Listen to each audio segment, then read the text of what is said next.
History is littered with political assassinations, from Julius Caesar to Abraham Lincoln.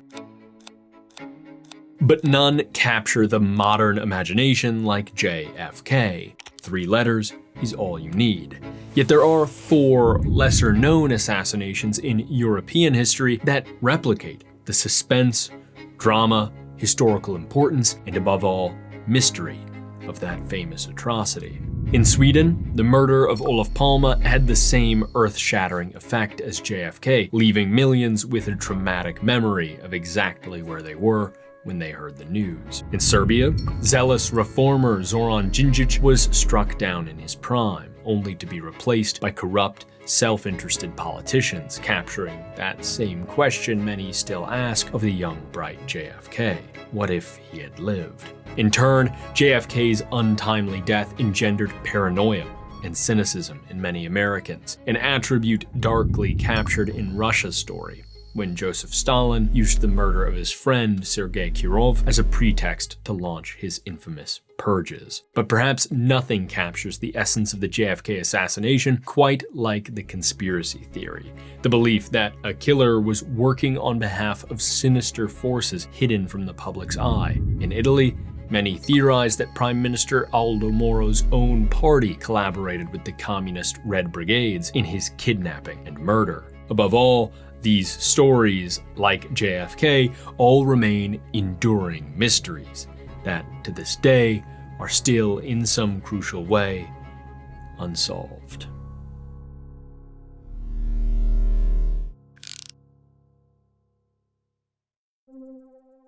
At 11:15 p.m. on February 28, 1986, in downtown Stockholm, longtime Prime Minister of Sweden, Olof Palme, and his wife Lisbeth left the Grand Cinema and began walking down Sveavägen Avenue to a nearby subway station to catch a train home. They had no security detail. The Prime Minister often preferred to go among the public as if he were an ordinary citizen. Passing the Adolf Fredrik Church, they crossed to the east side of the street and continued heading south. They paused to look in a shop window, but only briefly. Then, as they crossed the intersection with Tunnelgatan Alley,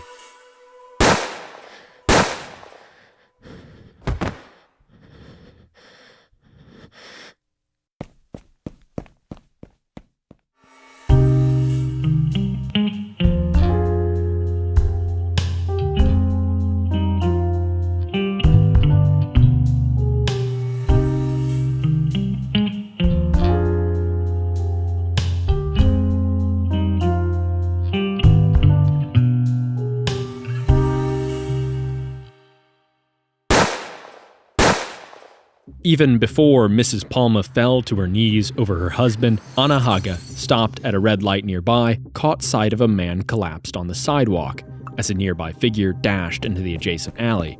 Fearing an emergency and being a nursing student herself, she leapt from the car and ran to the man lying on the snow-dusted sidewalk. She saw blood coming from his mouth. This was bad. She reached for his neck. No pulse. She turned him on his back and began chest compressions and attempting mouth-to-mouth. Within moments, a man passing in a taxi, Stefan Glantz, joined her efforts. Neither of them had any idea this was the Prime Minister. This was just an ordinary citizen. After disputing with the victim's wife about the importance of the life-saving efforts, someone else began to try to move the victim's legs, saying he ought to be lying on his side. Anna told him off, saying this man's heart had already stopped. This was all they could do. She was so engrossed in her work, she made no memory of his face. Lars Jepsen snapped his head over his right shoulder and saw a man on Sveavägen just ahead fall to the ground into his view. He must have been shot. Then footsteps on the opposite side of Tunnelgatan, but some kind of shed obstructed the source of the noise. Lars turned to look over his left shoulder. A glimpse. Someone, it had to be a man, seemed to fumble with something as he ran toward the nearby stairs. Then, quick as he came, he was obscured again. Lars dashed after the man, who was now bounding up the stairs. Before pursuing him further, Lars stopped and looked at the man lying on the ground. He wondered if he should help. but he saw others rushing to do so. It was up to him to chase the shooter. He went to the stairs, but stopped again at the first step. He didn't want to follow too closely. At the top of the stairs, he saw the shooter pause, only for a split second, and glance over his right shoulder before disappearing. Lars ran as fast as he could, but he never caught another certain glimpse of the shooter. Stig Engström only heard one loud pop as he left his office building at 44 Sveavägen. He figured it was a car's exhaust bang, nothing unusual as downtown noise goes. As he proceeded down the street, after attempting to check his watch, he saw a man lying on the ground, whom he presumed to be a passed-out drunk. A woman was on her knees beside him, asking for someone to call an ambulance. A young man and woman hovered over him, and then he saw the blood coming from the man's mouth. Now he knew something was wrong. The older woman said he was shot, and the killer had run down Tunnelgatan. Engström looked down that way and saw the silhouette of a figure standing there against a lighted wall, looking in their direction. He looked back at the body on the ground, then back down Tunnelgatan. The man was gone. Then he tried to help turn the victim on his side to help drain the blood away, but he was already dead. Except Engström's story changed a lot. In fact, his behavior became so bizarre and untrustworthy, he eventually became a suspect in Palma's murder. In 2020, Swedish police even pronounced with certainty that he was the murderer. But Engström committed suicide in 2000. With nobody to put on trial, after nearly 35 years of active investigation into the murder of one of Europe's most controversial Cold War-era leaders, the police closed the case.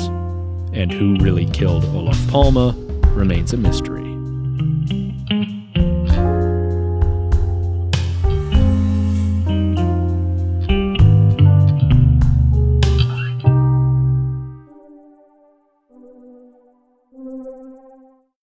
These videos are some of our proudest work, deep dives into crucial moments in history when a country's national destiny is permanently altered. And we couldn't tell these stories without partners like AnyDesk, the sponsor of this video. AnyDesk lets you access your laptop from your phone, your desktop from your TV, your file server from your tablet, and any combination in between, whether you're on another continent or in the same room. Any device, anywhere, at any time. We've all been out and about, whether on a vacation halfway around the world or just working at a local coffee shop, and wished we could quickly access a home or office computer. With AnyDesk, you might as well be in the same room as the device you're missing. Even on slower internet, AnyDesk's proprietary codec technology will give you minimal latency and consistent, crisp visuals. AnyDesk also offers direct file transfer. Imagine you're traveling and you forgot an important travel document on your desktop at home. Boom! AnyDesk lets you grab those files with your phone without the need for cloud storage. Best of all, AnyDesk is free for personal use with custom tailored plans available for any business or enterprise. Whatever your needs are, don't hesitate. Just visit the link in our description and download it for free. It's available for Windows, Linux, Mac, iOS, Android, Apple TV, and more. Anytime I need to access my computer back home while traveling, transfer large files, or just stream my desktop to the TV while I play Battlefield 6 on the couch, I use AnyDesk. It's a great service, and it's amazing that it's free for personal use. So don't wait until you're caught in an emergency without your important files. Visit anydesk.com/spectacles to download AnyDesk for free today. That's anydesk.com/spectacles. Thank you, AnyDesk. Of course, to understand why someone would want to kill Olof Palme, we need to know what he was wearing. Check the police report. It's accurate. We also need to know what kind of guy he was. So who was Olof Palme? In short, he was a man of contradictions. Born in 1927 to a wealthy conservative family, Palme would go on to become one of the most consequential social democratic politicians in Swedish history. An aristocrat turned champion of the working class. Moreover, as a young man, when he traveled to America, he would spend a year studying at a fine liberal arts college before bumming it across the country as a hitchhiker. By the way, that school he went to, Kenyon College, pretty cool. Not that we're biased or anything. Anyways, to Palma, America was both an inspiration, possessing a remarkable spirit of equality and openness, and a cautionary tale, as inequality and racism showed the perils of failing to commit fully to one's ideals. But his travels didn't end there. In Eastern Europe, he grew to despise Soviet totalitarianism, and in Southeast Asia, he saw the colonized peoples of the world demanding recognition of their rights to self-determination. As he returned to Sweden, Palma knew one thing very clearly. The Sweden which raised him, which chose neutrality in World War II, and the Sweden which existed today, which chose silence in the Cold War, could no longer be tolerated. If Sweden wanted to practice politics of equality at home, it had to start doing so on the world stage, standing up for the downtrodden not just domestically, but internationally. As luck would have it, political opportunity fell right into his lap. As in 1951, Palma happened to meet then Prime Minister Tage Erlander on a chance train ride as he was traveling home, alone and among the ordinary folk, as social democratic politicians so often did. Erlander was immediately impressed with Palma, and soon enough, Palma was the Prime Minister's personal secretary. Over time, his responsibilities grew, and so did the public's awareness of his contradictions. Here was a social democratic politician campaigning for the everyman, but who was clearly not one of them. He came from a wealthy family for one, but more importantly, Palma was haughty and strident, a man of immense talent and capability, and who wasn't necessarily humble about it. Still, he overcame the criticism and became prime minister in 1969. Immediately, he sought to remake Sweden's foreign policy, abandoning quiet neutrality in favor of an aggressive third way between America and the Soviet Union, a fierce critic of American hypocrisy and Soviet horrors all the same. The principle was simple. The downtrodden of the world had a friend in Olof Palme's Sweden. These simple facts inevitably raise the question of equality, of a more equal distribution between countries and within countries. We are beginning to see the outlines of this problem and the consequences, but we are not yet ready to accept the full implications of international solidarity. Of course, making such friends brings plenty of enemies. At home, as economic troubles began to worsen, critics regarded Palma as more interested in those suffering outside Sweden than within. Though he led his party to its first defeat in 40 years, only 6 years later, in 1982, he led a return to power and return to form, making Sweden into the country of support for South Africa's ANC in their fight against apartheid, among other efforts. Palma was a brilliant, difficult man. His aspirations were equality, democracy, and international fraternity, but at the same time, he liked the spotlight and was stubborn to a fault. Paradoxically, Palma desperately wanted to be like the people he fought so hard for. So, on that cold February night, Palma dismissed his security guard and set out to see a movie, as if he were just an ordinary citizen.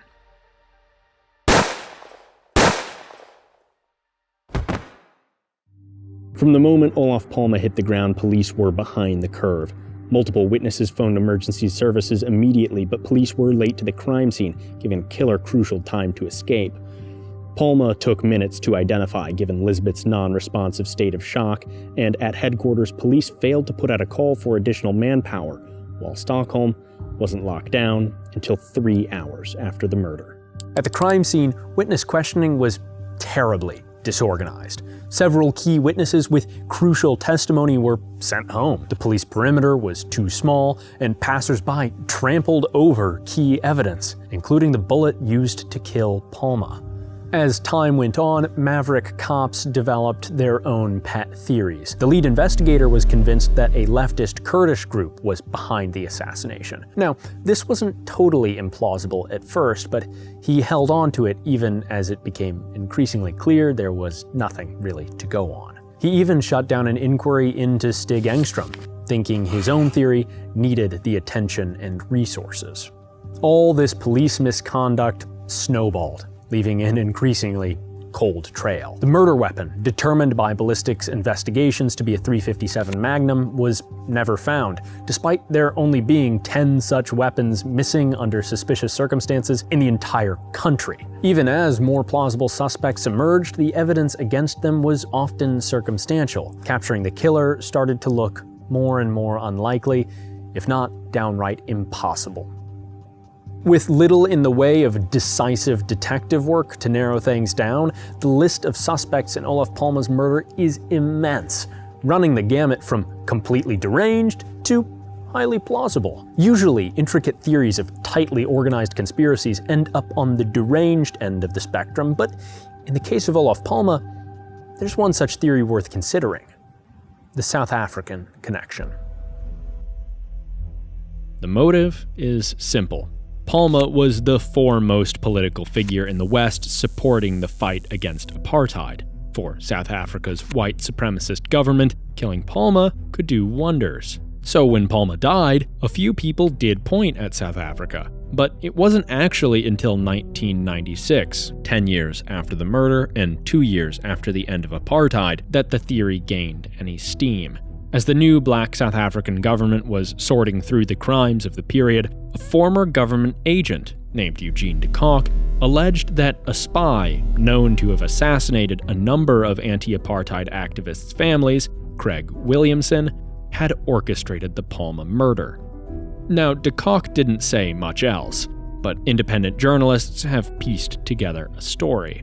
As it goes, Williamson was selected for the job because he'd spent years infiltrating Swedish organizations which supported the ANC. Rather than pulling the trigger, he would keep his hands clean, providing resources and intel to a Swedish middleman who hated Palme and had the connections to recruit someone for the actual dirty work. Enter Bertil Whedon, an avowed Swedish right-winger who worked as a mercenary for Rhodesia's white supremacist government in the 1970s. Williamson and Whedon had met all the way back in 1980, and today stand accused of collaborating on the burglary of anti-apartheid activist offices in London, a charge which, if true, certainly helps paint the picture of these two men as international clandestine criminals. So the South African government has a motive. Williamson and Whedon have the means. But what about opportunity? Here the theory gets a bit murky. Perhaps Whedon recruited a disaffected right-winger to do the job, someone without a lot of experience but with plenty of passion, and naive enough to take the fall if caught. Whoever the gunman, the theory goes, they would have been trailing Palme for some time, finally seen their chance that night after the movie, pulled the trigger, and fled.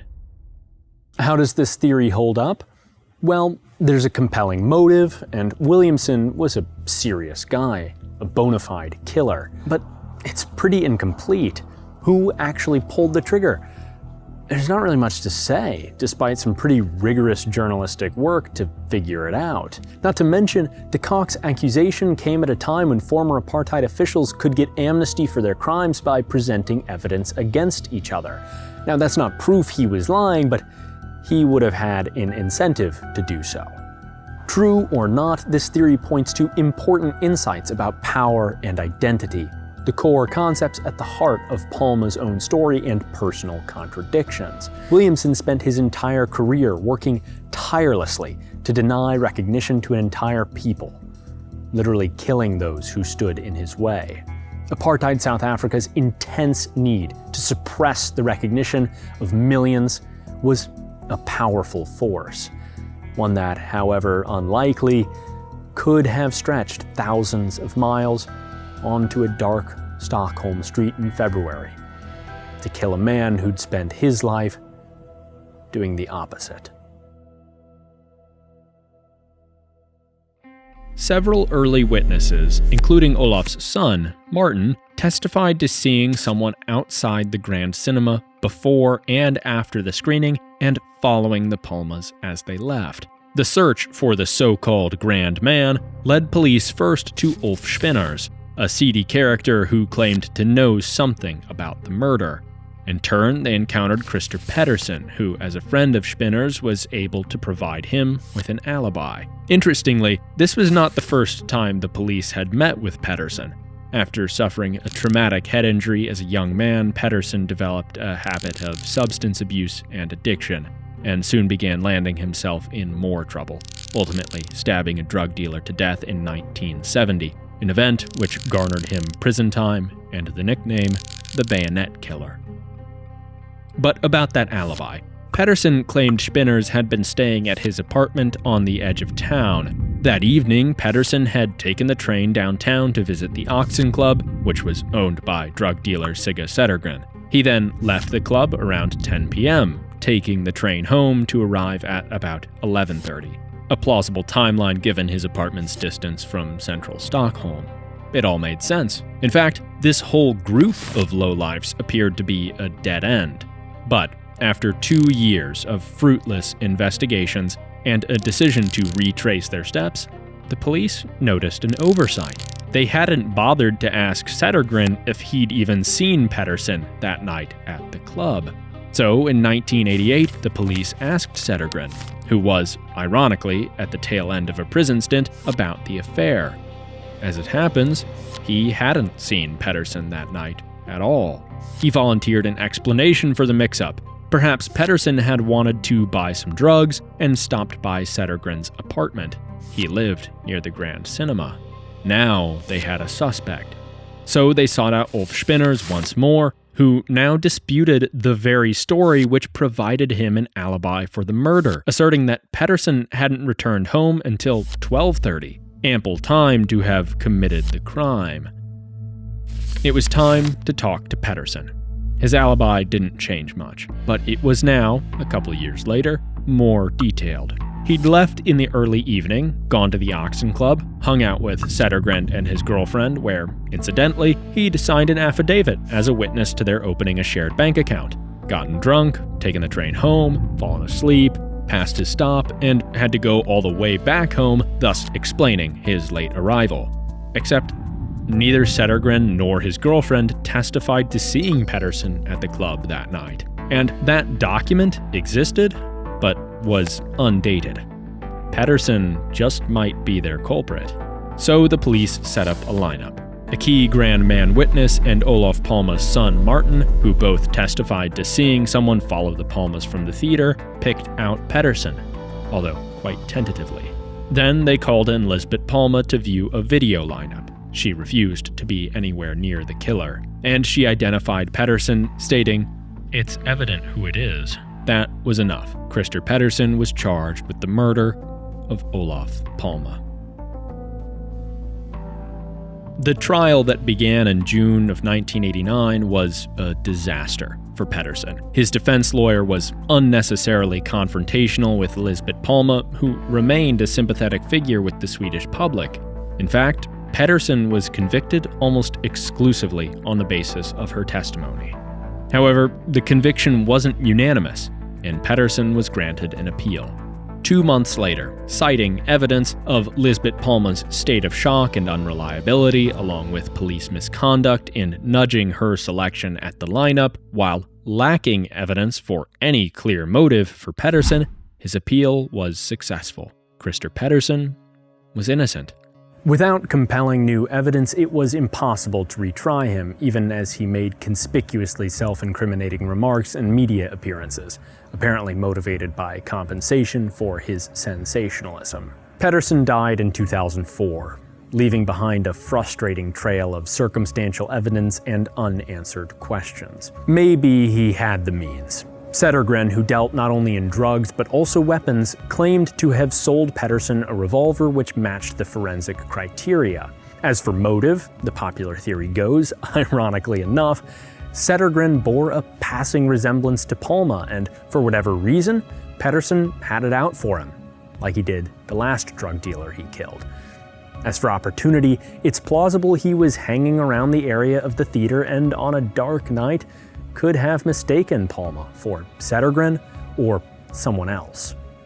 However, the most compelling part of the story is merely how good a story it is. Palma was an extraordinary politician who just wanted to walk the streets of the city he loved with his wife as just an ordinary citizen. One can almost say, if Pettersson did it, that he got what he wanted, dying an anonymous, sudden death in a case of mistaken identity, as if he were nobody at all. But what if there were a more poetic ending? What if the suspect were also more credible, enough to even convince the police in 2020 to name him Palma's killer and close the case? Well, there is Stig Engström, the third eyewitness from the intro, the man whose story just kept changing. Let's take a look at what he said to police the night of the murder. According to the notes, Engström had just finished work for the evening and had just come out into the street when he heard what he first thought was an exhaust bang. However, he soon saw that someone was lying on the ground and also that there were people around him. As he passed the alley by Tunnelgatan, he looked there. Against a lighted wall, he saw a man in his 20s wearing a dark blue jacket.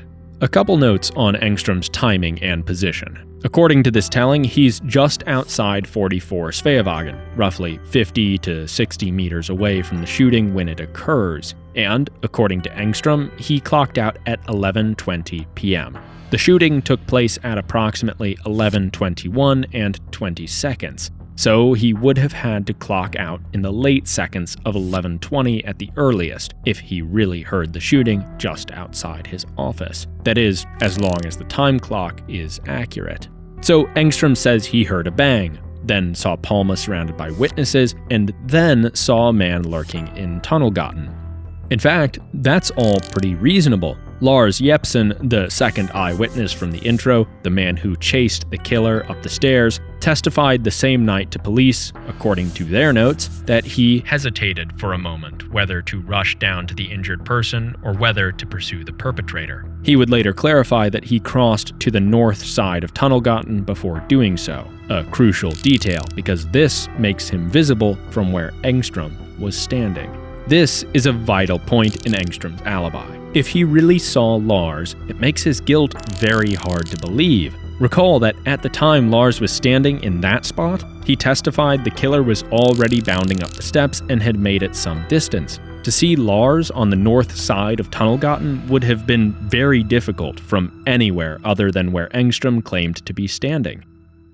What about the rest of his statement? Well, he makes a few bizarre remarks, but they're ultimately explained with a little investigation. Unfortunately, there's just not enough time for two guys making monthly videos to get into all of that here, but if you want to learn more, supporters on our Patreon get access to our podcast, where we discuss things that don't make the cut for videos like this. Link in the description.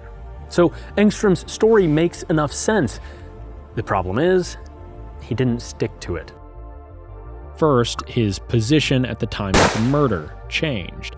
The earliest police notes imply he claimed he was 50 meters away when he heard the shooting, but he later claimed to be much closer, saying he'd walked with quick steps, almost half running, as he was in a hurry to get to the subway. When he was about 20 meters from the intersection at Tunnelgatan, he heard a bang. Part of the discrepancy may be attributed to the police abridging the story in the earliest notes, but there are bigger problems. If Engström was just 20 meters away and jogging, it's unlikely Anna, the intro's first eyewitness, Palma's first attendant, or Stefan could have gotten there before Engström. Further, Engström's jogging makes little sense, as he had plenty of time before the last train.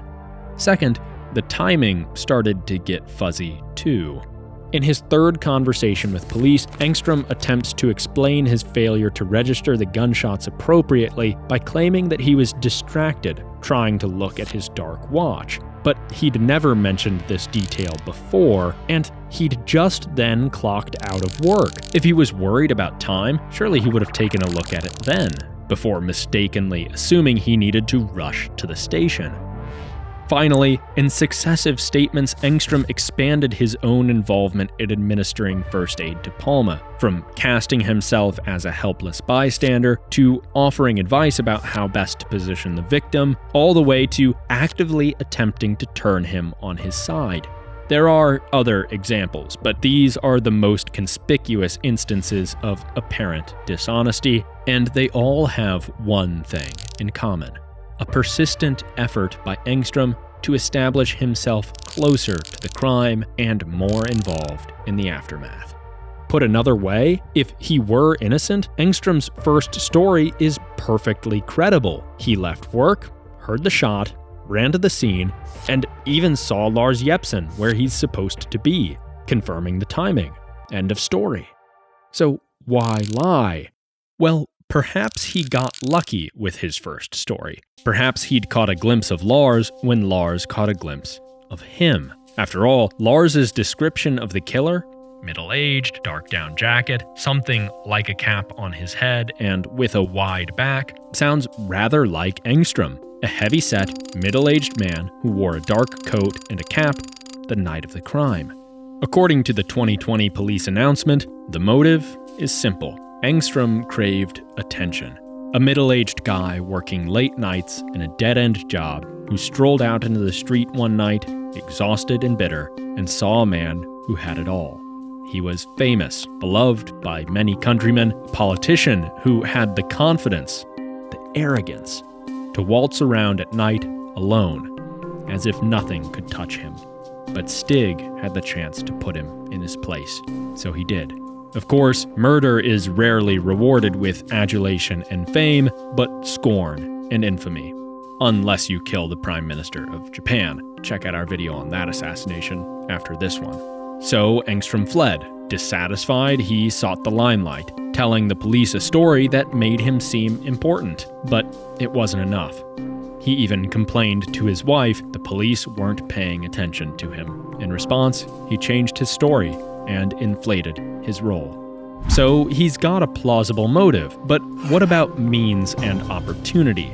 It turns out Engstrom had a neighbor acquaintance who collected guns and owned a revolver which fit the forensic search criteria, so he could have had means. As for opportunity, a building employee testified that the time clock, essential to Engstrom's alibi, was 1 minute fast, meaning that if Engstrom's time card showed 11:20 p.m., he really clocked out at 11:19. Much too early for his story to make sense, and early enough to spot the Palmas walking down the street, tail them, and commit the crime. Engstrom begins to look like quite a believable suspect. Except another building employee claimed the time clock was 1 minute slow, which means Engstrom would have really clocked out at 11:21. Perfectly in time for his original story to add up, and late enough to make it impossible for him to shoot Palma. The police never tested the time clock. Once again, his original story was perfectly believable. So why lie? Well, perhaps the police are right about Engstrom's character, even if he didn't kill Palma. He was an early arrival to a freshly murdered prime minister, but was ignored by police on account of lacking any useful information. So he changed his story and exaggerated his role to gain attention. Simple and believable. In effect, this motive cuts both ways, explaining his behavior whether he's guilty or innocent. In fact, most people on both sides of his case point to his attention-seeking as the primary motive for his behavior. Yet again, a frustratingly inconclusive theory.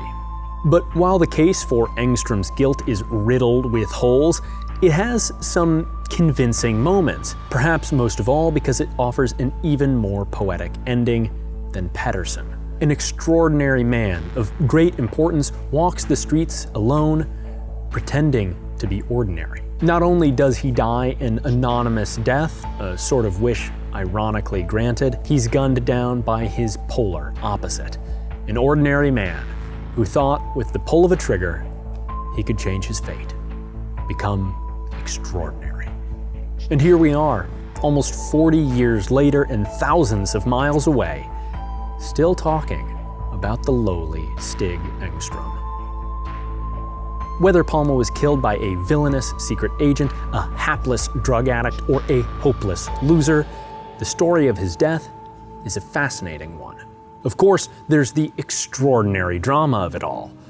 Walking alone on a cold, dark February evening, the shadowy gunman slipping away into the night, the police blunders, and the many compelling and bizarre suspects. Palma was a man of contradictions. A rich man working for the poor, a powerful individual working for group solidarity. But so was Sweden, a nation which preached the obligation of each to his neighbor, while opting for neutrality and shirking that responsibility on the world stage. Because liberal democracy is full of these contradictions. Liberalism preaches universal and alienable rights, yet it must tolerate differences between countries, lest we attempt to police the world. And democracy prizes the voice of the individual even as it seeks to bring us together in coexistence and compromise. What's more, democracy promises that all are equal, even as it regards some, like Palma, as special, still a citizen, but something more. While others, like Engstrom, may still yearn, perhaps violently, to be something greater than yet another citizen in the crowd. At 8:45 a.m. on March 16, 1978, Aldo Moro, president of Italy's ruling Christian Democratic Party and five-time prime minister, the king of Italian politics, left church to meet with party members ahead of Italy's most important legislative session in 20 years. But as his driver turned onto Via Mario Fani,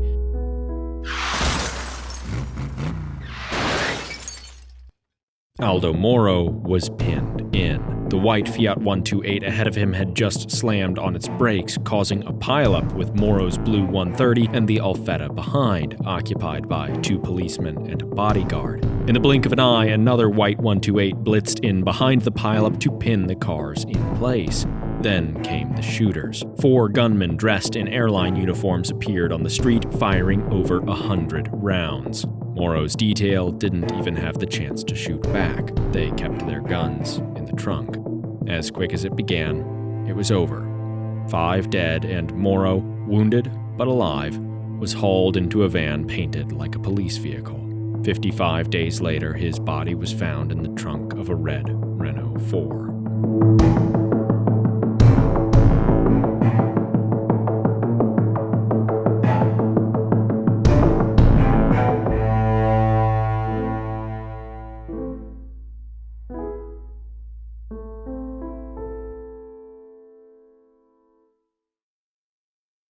"48 hours after the lightning kidnapping on Via Fani, a journalist at Il Messaggero, a Roman newspaper, received a call, alerting him to the presence of a package at Largo Argentina, a site of ancient temple ruins in Rome. There he found a large orange envelope, and in it, this image of Aldo Moro beneath a flag emblazoned Brigate Rosse, the Red Brigades. The Brigades were a far-left terrorist group responsible for a series of kidnappings, bombings, shootings, and stabbings across Italy, all aimed at destabilizing politics and instigating communist revolution. How kidnapping Aldo Moro, a man who, while he was a political kingpin, held no formal office beyond a seat in Italy's parliament, would light the fuse of revolution? We're not exactly sure. In fact, it's not clear the Red Brigades had much of an idea themselves, because in that same package containing a photo of Moro, the kidnappers also included a press release, wherein they basically went on a barely comprehensible rant. An excerpt, translated, of course. Oh, and thanks to Jiang Zemin for letting me borrow his glasses. Don't miss that video. Let it be clear, therefore, that with the capture of Aldo Moro, and the trial to which he will be subjected by a people's court, we do not intend to close the game, nor even flaunt a symbol, but to develop a slogan on which all the offensive resistance movement is already being measured, making it stronger, more mature, more incisive, and organized. In other words, we know this won't start a revolution, but hey, pretty impressive, right? And in a way, it actually was impressive and terrifying. You see, Italy in the 1970s and early 80s was not exactly what you might expect if you've seen Call Me By Your Name, full of whimsy, sunshine, and Aperol spritz. Of course, that all happened, but at this time, Italy was in the midst of a decade-plus low-grade civil war known as the Years of Lead, involving frequent terrorist attacks from the left via groups like Red Brigades and from the right. Think something like Ireland's Troubles, but make it Italian.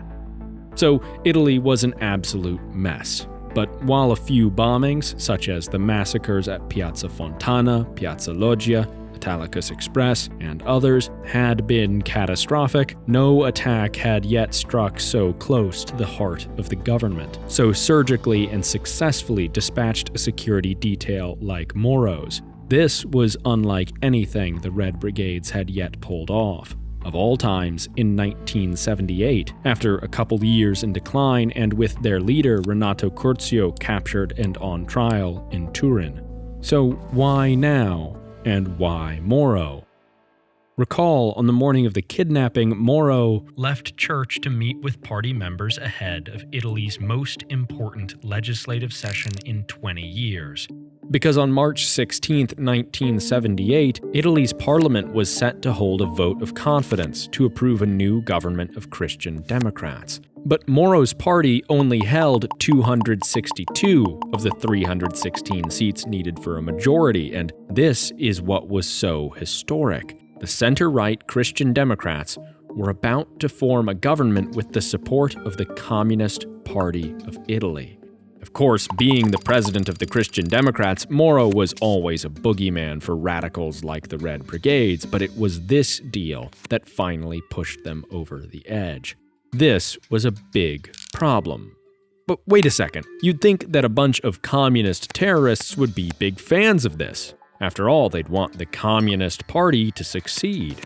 However, importantly, the communists wouldn't be in the government. They were just promising to approve the Christian Democrats' government in an attempt to moderate their image and prove that they could work within the rules and processes of Italian liberal democracy. This was the product of a new movement happening in Spain, France, and Italy known as Eurocommunism, which sought to distance European communist parties from the totalitarianism of the Soviet Union. And if this could work in Italy, if the party could improve its image, win broader approval, and next time call on the Christian Democrats to support their government, Eurocommunism might just work anywhere. Because Italy had the largest communist party in the Western world. Italy was the proving ground for a more democratic, more moderate vision of communism.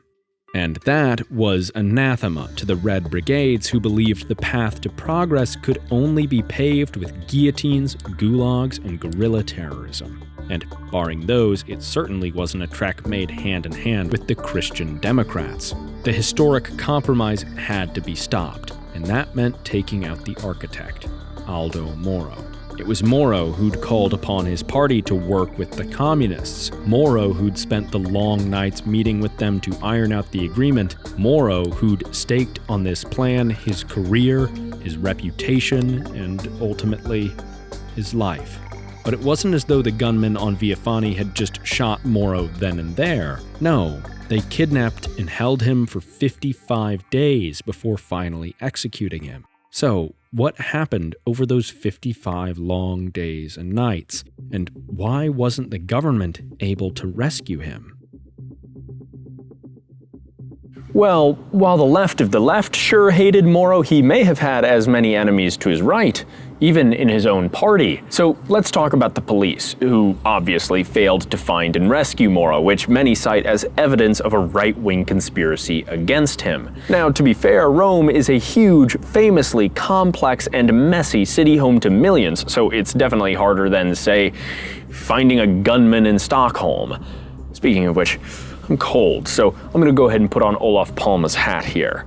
Go ahead and check out our video about the unsolved murder of the Swedish Prime Minister after this one. Where was I? The police search. So it was a big ask, and we'll get to those conspiracy theories in just a minute, but here's what they did do. Besides the dozens arrested and brought in for questioning, all of whom were useless, it wasn't until April 18th, almost a month into this ordeal, that the police finally thought they hit a breakthrough. Another press release shared with Il Messaggero announced that Moro had been executed by suicide, and that his body could be found in a lake in the mountains east of Rome. But the statement proved to be a forgery. The lake was completely frozen over. Just about the only real achievement of the whole investigation happened that same day when police discovered a Red Brigade's hideout in Rome. In it, a license plate of one of the white Fiat 128s involved in the ambush.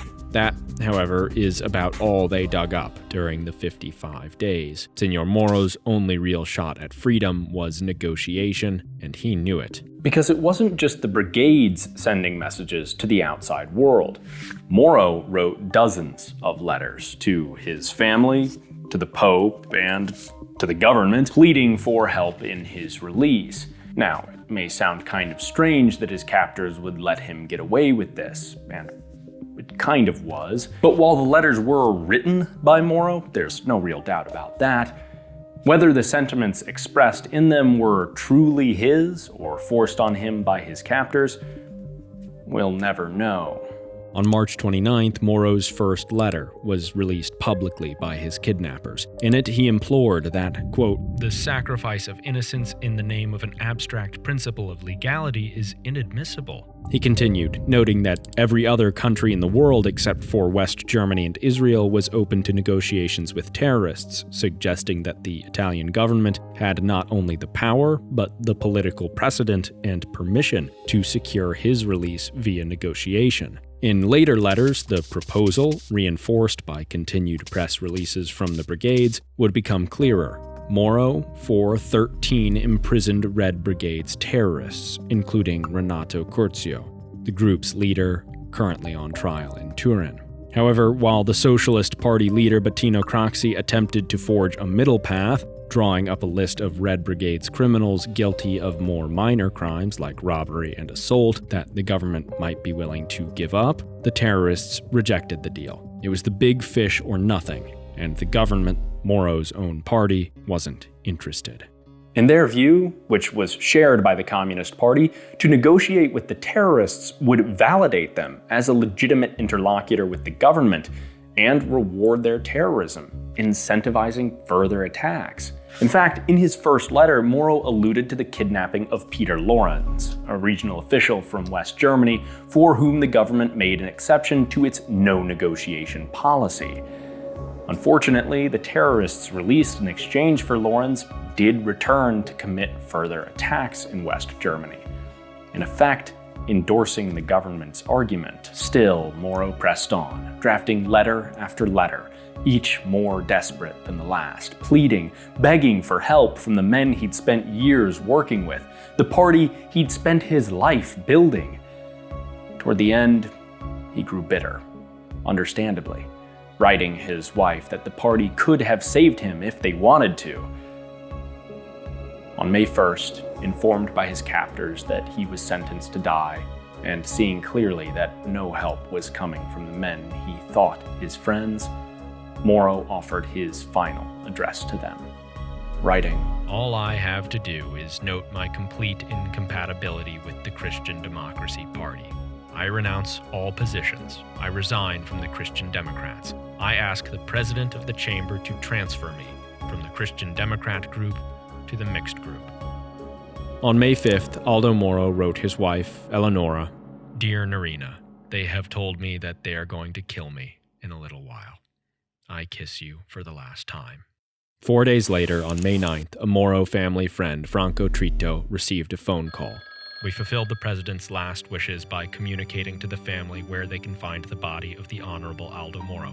On Via Caetani, there is a red Renault 4 there. The first license plate number is 5. His execution had been grisly, and it spoke to the amateurish capabilities of the kidnappers. In his body were found bullets from multiple guns, not because he'd been executed by some kind of firing squad. No, Moro had been carried down to an underground parking garage, hidden in a basket, until he was allowed to climb into the trunk of a car, much like this one. Whether he believed his kidnappers when they told him he was just being moved somewhere else, or he'd resigned himself to his fate, we could never know. But as he laid there, perhaps contemplating this very question, 2 shots rang out. The pistol wielded by Mario Moretti, the chief of the kidnapping operation, had jammed. He asked his associate for his Scorpion machine gun. Moro may yet have been alive. Then, a few more bursts of gunfire. Aldo Moro, after 55 days of pleading with his countrymen, 55 days of witless police searches, 55 days imprisoned by a bunch of fanatical fools, was dead. He was found just as promised by the terrorists, in the trunk of a red Renault 4 on Via Caetani. The detail they declined to mention, the car was parked here, halfway between the headquarters of the Christian Democrats and the Communist Party. The symbolism was lost on nobody. Per his own wishes expressed in a letter, and those of his family, members of his party were barred from his funeral and burial. His wife, siblings, and children never forgave the Christian Democrats their betrayal. Because according to his family, Moro's death wasn't the result of unfortunate negligence or mistaken judgment, a miscalculation by the government that Moro would be released unharmed like many of the Red Brigade's previous kidnapping victims. No, over a series of trials, parliamentary inquiries, and statements to the press, Moro's family repeatedly suggested that the Christian Democrats, possibly with the encouragement of international forces, had either conspired to kill Moro or deliberately stood aside, hoping the Red Brigades would murder him. No one in the Moro family ever laid out a complete theory of what happened, but they are far from alone in believing some kind of conspiracy. Over the past 4.5 decades, a host of politicians, journalists, scholars, and amateur sleuths have attempted to get behind the curtain of Moro's killing. If the blame lies, as Moro's family alleges, with the CD, perhaps the most compelling of these theories is the story of Propaganda Due, or P2. P2 was a secret society originally established under the Freemasons in 1970 but later expelled. A shadowy cabal straight out of a cheap thriller movie that counted among its members key elements of the Italian political elite, including prominent Christian democracy leaders and CD-appointed bureaucrats. What was P2 all about? What belief bound all these influential people together? Simple: a commitment to anti-communism and maintaining Italy's stability. And we mean secret society. Nobody outside P2 really knew it existed at all until a few years after Moro's death, when a parliamentary commission revealed it to the public. The scale of its influence in the highest levels of Italian politics and society were cause for immediate alarm, and as it turns out, over half the members of the crisis committee that failed to rescue Moro were members of P2. Moreover, the Italian security services had been comprehensively reorganized less than a year before Moro's kidnapping and murder, and the head of the new military intelligence bureau, Giuseppe Santavito, was also a member. Perhaps the reorganization and new leadership weren't coincidental. They would, after all, explain the security services' conspicuous incompetence in Moro's rescue. Moro wanted to open politics to the communists. P2, being a very conservative organization, opposed this move, and at the critical moment, its members had the power to botch Moro's rescue and leave him to his fate. At least, that's one theory. But maybe Moro's death was even bigger than P2. Maybe Moro was onto something when he wrote a letter to his wife from captivity blaming American and German influence for his party's betrayal. It wouldn't be his first run-in with Washington. In 1974, just as he was beginning to consider the historic compromise, Moro met with then-American Secretary of State Henry Kissinger. In some reports of the meeting, Kissinger told Moro that such a compromise would be a red line for the Americans. Moro, his family claimed, was so shaken by the meeting that he almost quit politics entirely.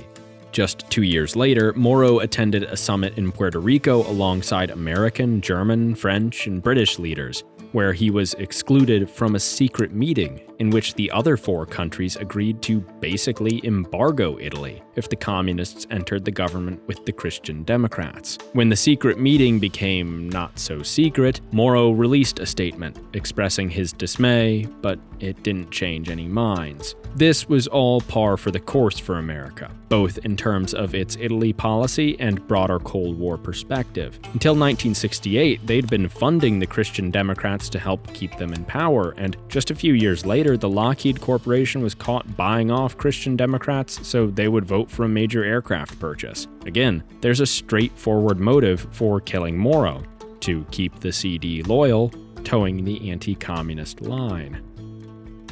But these theories lack a non so cosa.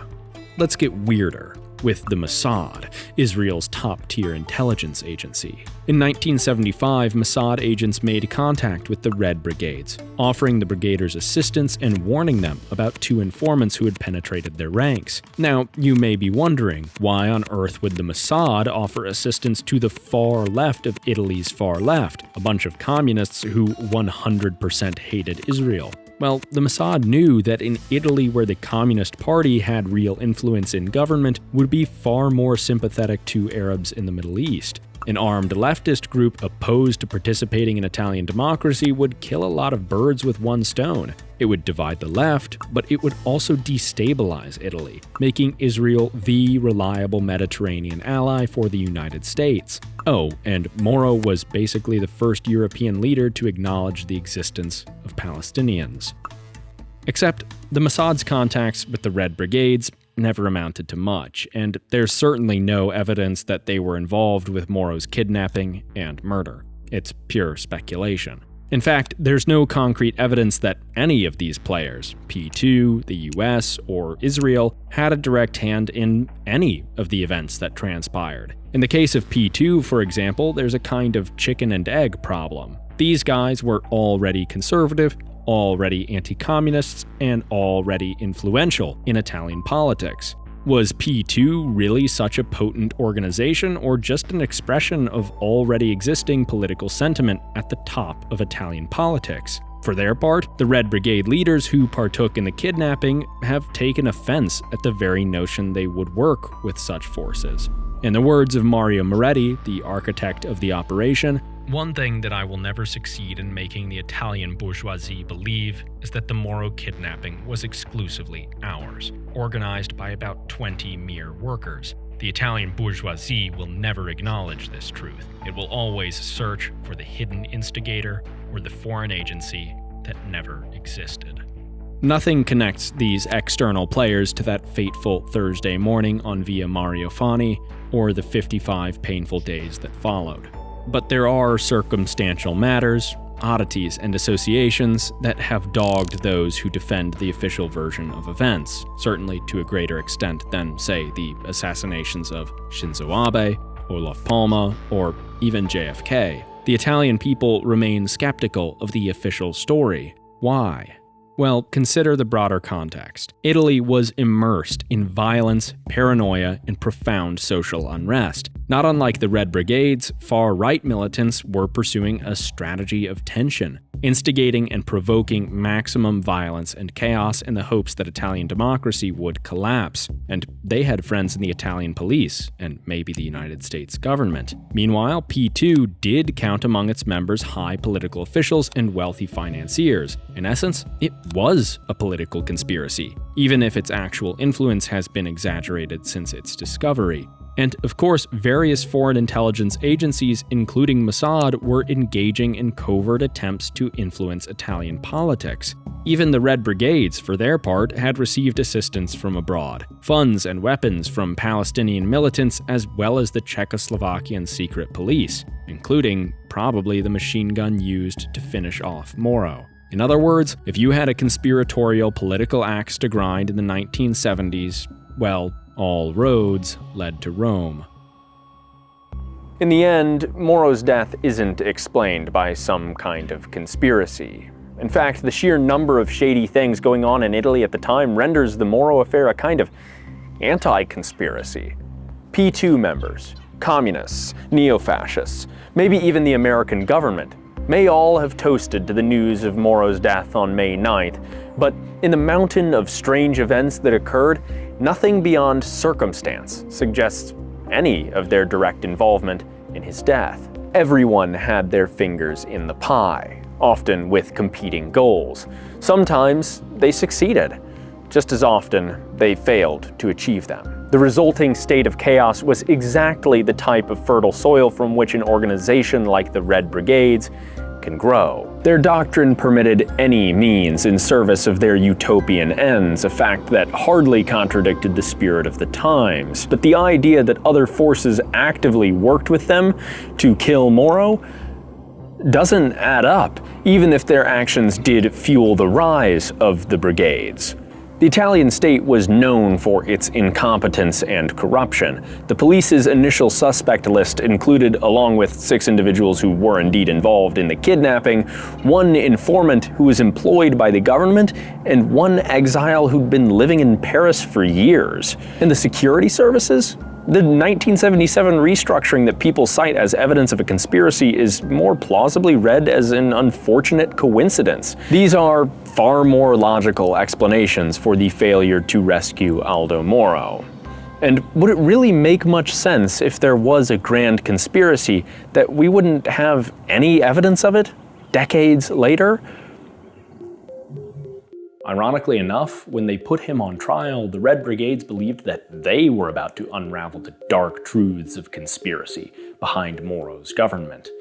He would finally admit what they already knew, that the Christian Democrats were merely a puppet government for the United States, that Moro himself was no more than a provincial governor of an imperial territory, masquerading as an independent leader of an independent nation. By all available accounts, admittedly secondhand, Moro responded with a remarkable clarity of vision.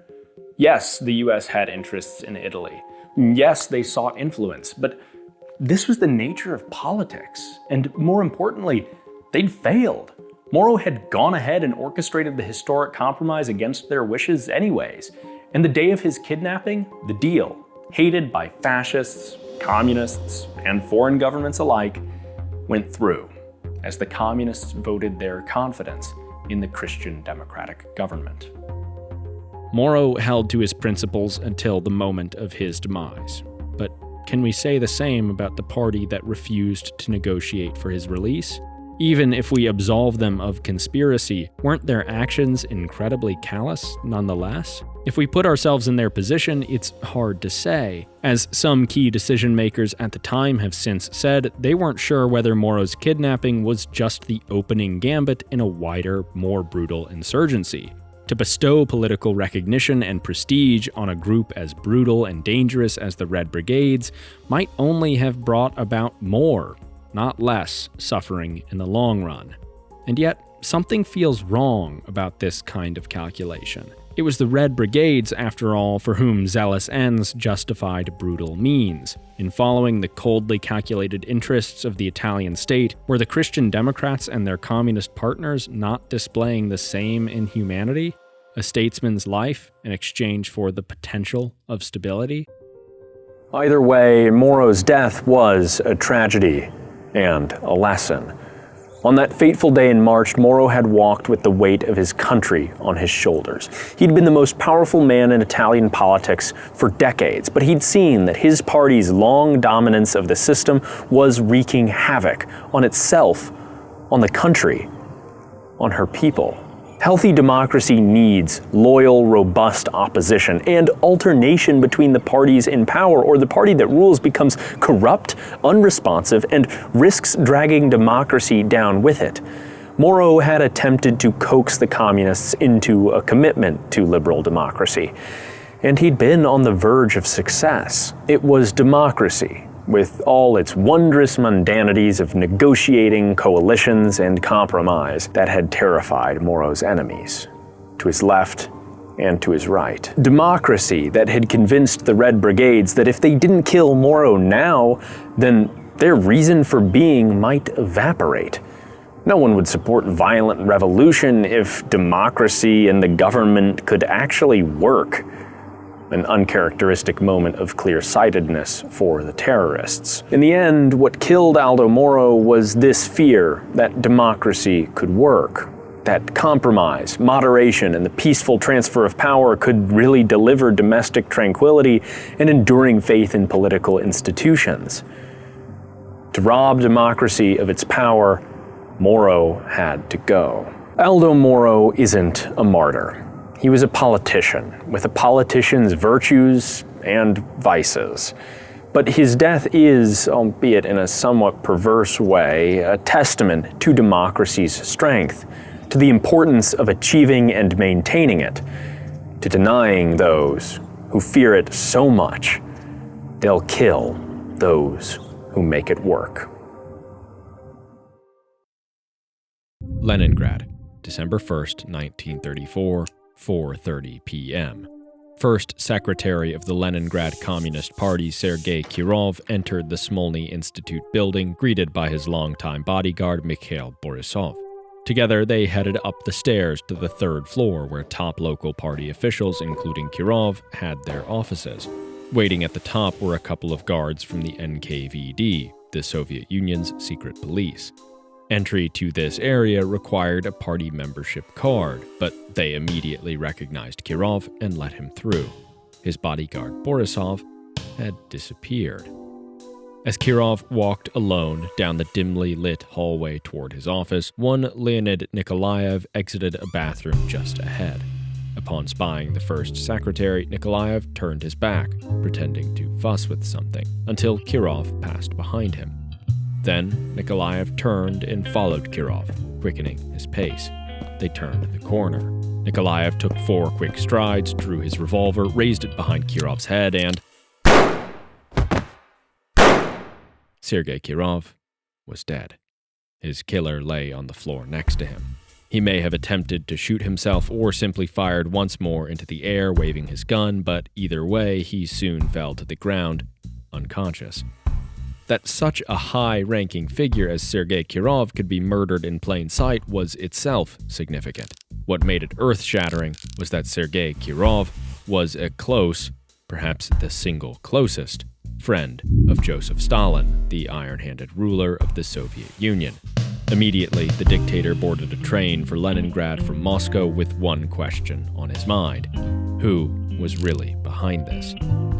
Before long, a series of mysterious events and revelations were uncovered. The bizarre death in transit of the bodyguard Borisov, the inexplicable arrest and release of the assassin Nikolaev months earlier, the shocking confessions of a vast conspiracy network arrayed against Stalin, and more. Together, they combined to transform the strange murder of an unusually important bureaucrat into a half-decade campaign leading to the execution of nearly 1 million Soviet subjects. And who really killed Sergei Kirov remains a mystery.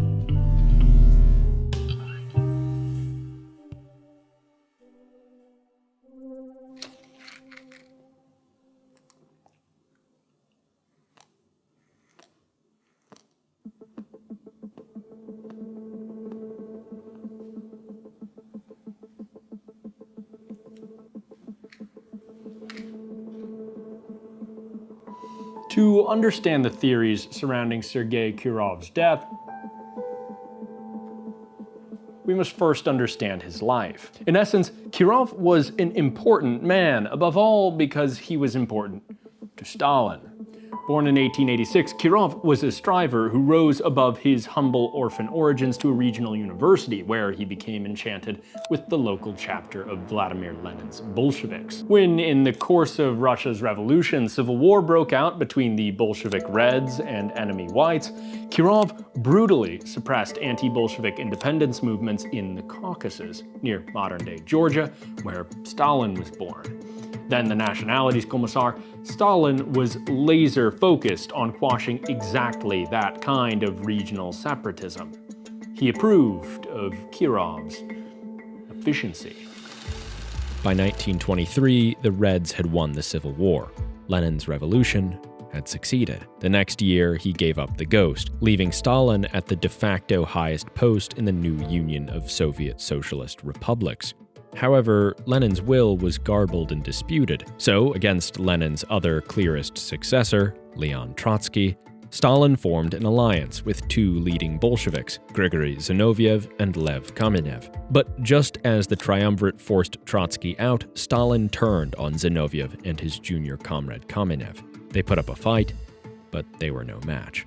Kirov would soon prove indispensable to Stalin as he was dispatched to Leningrad, home to Zinoviev's political machine, to clean house. After all, who better than the man who tamed the wild Caucasus? So Kirov set to work, exiling trainloads of so-called Zinovievites to Russia's bleak periphery. His loyalty and success netted him a further promotion, membership in the Union's highest political organ, the Politburo. Yet no sooner had Kirov dealt with the Zinovievites than Stalin had new enemies in Leningrad. This time, those opposed to agricultural collectivization, a policy which was causing famines and killing literally millions. Perhaps Kirov flinched. Amidst the showdown with these critics, many of whom his own former comrades, he remarked in a letter to his wife, "Things are not working out very well." Whatever his personal feelings, though, Kirov stuck by Stalin, not just as the dictator's loyal servant, but as his friend. In Moscow or Leningrad, they stayed at each other's apartments.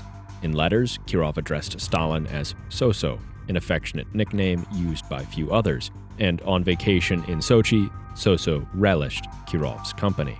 But in 1934, Kirov's loyalty would be tested. Over the last 4 years, Stalin's collectivization had starved nearly 10 million Soviet subjects to death. Yet, if you attended that year's 17th Party Congress in Moscow, you wouldn't have guessed. Party officials, even disgraced and powerless Zinoviev, lavished Stalin with praise. Kirov glorified him, "the best helmsman of our great socialist structure." Behind closed doors, however, party elites had other things to say. Collectivization was a world historical disaster. A dangerous cult of personality was forming around Stalin. Perhaps it was time for a new leader. One name allegedly floated: Sergei Kirov. He wasn't the most senior communist official, but he was almost universally seen as agreeable and competent. Yet when Kirov got wind of these whisperings, he rushed to report the matter to Stalin, ever the loyal friend and subordinate. Did this solidify Stalin's trust in Kirov, or earn his suspicion? If his name appeared in such discussions, perhaps he was a threat. Whatever Stalin thought, perhaps Kirov had now made other enemies, who rather preferred such discussions remain far from Stalin's ears. Heavy-handed maneuvers that found his enemies mysteriously vanishing from sight. Where Kirov stood is hard to tell, but by August of 1934, the two were once again vacationing together as usual. And in November, Kirov visited Stalin in Moscow. They had no idea this would be their last meeting. In the evening, they retreated to Stalin's dacha outside the city, where they enjoyed a puppet show performed by Stalin's daughter, watched a movie, and played billiards. Afterwards, they dined on fish Kirov had brought from Leningrad. Just 2 weeks later, on December 1st at 4 p.m., Kirov, back in Leningrad, decided to stop by his office to review some files before a speech that evening. Within 30 minutes of the shooting, high-ranking Leningrad NKVD officers arrived at Smolny and began collecting witness statements. While some differed on details, in what manner did Nikolaev fall to the ground? Was he still holding the gun when he was found lying next to Kirov, or had he dropped it? Did anyone strike Nikolaev in response to the murder? Nearly all of them agreed on the essential facts of the case: the number and timing of the shots, the orientation of the men lying in the hallway, and Nikolaev as the lone gunman. The who was obvious. Nikolaev shot Kirov. The how was also quickly answered when a search revealed he carried a party membership card, the only credential necessary to reach the third floor. All that remained was why. In Moscow, Stalin had an idea. He slammed the phone down, shouting "Idioti!" and summoned Genrikh Yagoda. 20 minutes later, the NKVD central chief, the national head of secret police, appeared at Stalin's office. Back in Leningrad, deputy chief of the local NKVD, Fyodor Fomin, had made no headway interrogating the incoherent or otherwise catatonic Nikolaev when the phone rang. It was Stalin's line, but Fomin recognized his boss's voice. Yagoda asked if Nikolaev was wearing foreign clothes. He was not. Yagoda hung up. Minutes later, Fomin's phone rang again. Yagoda, same question. Still negative. But Fomin got the message.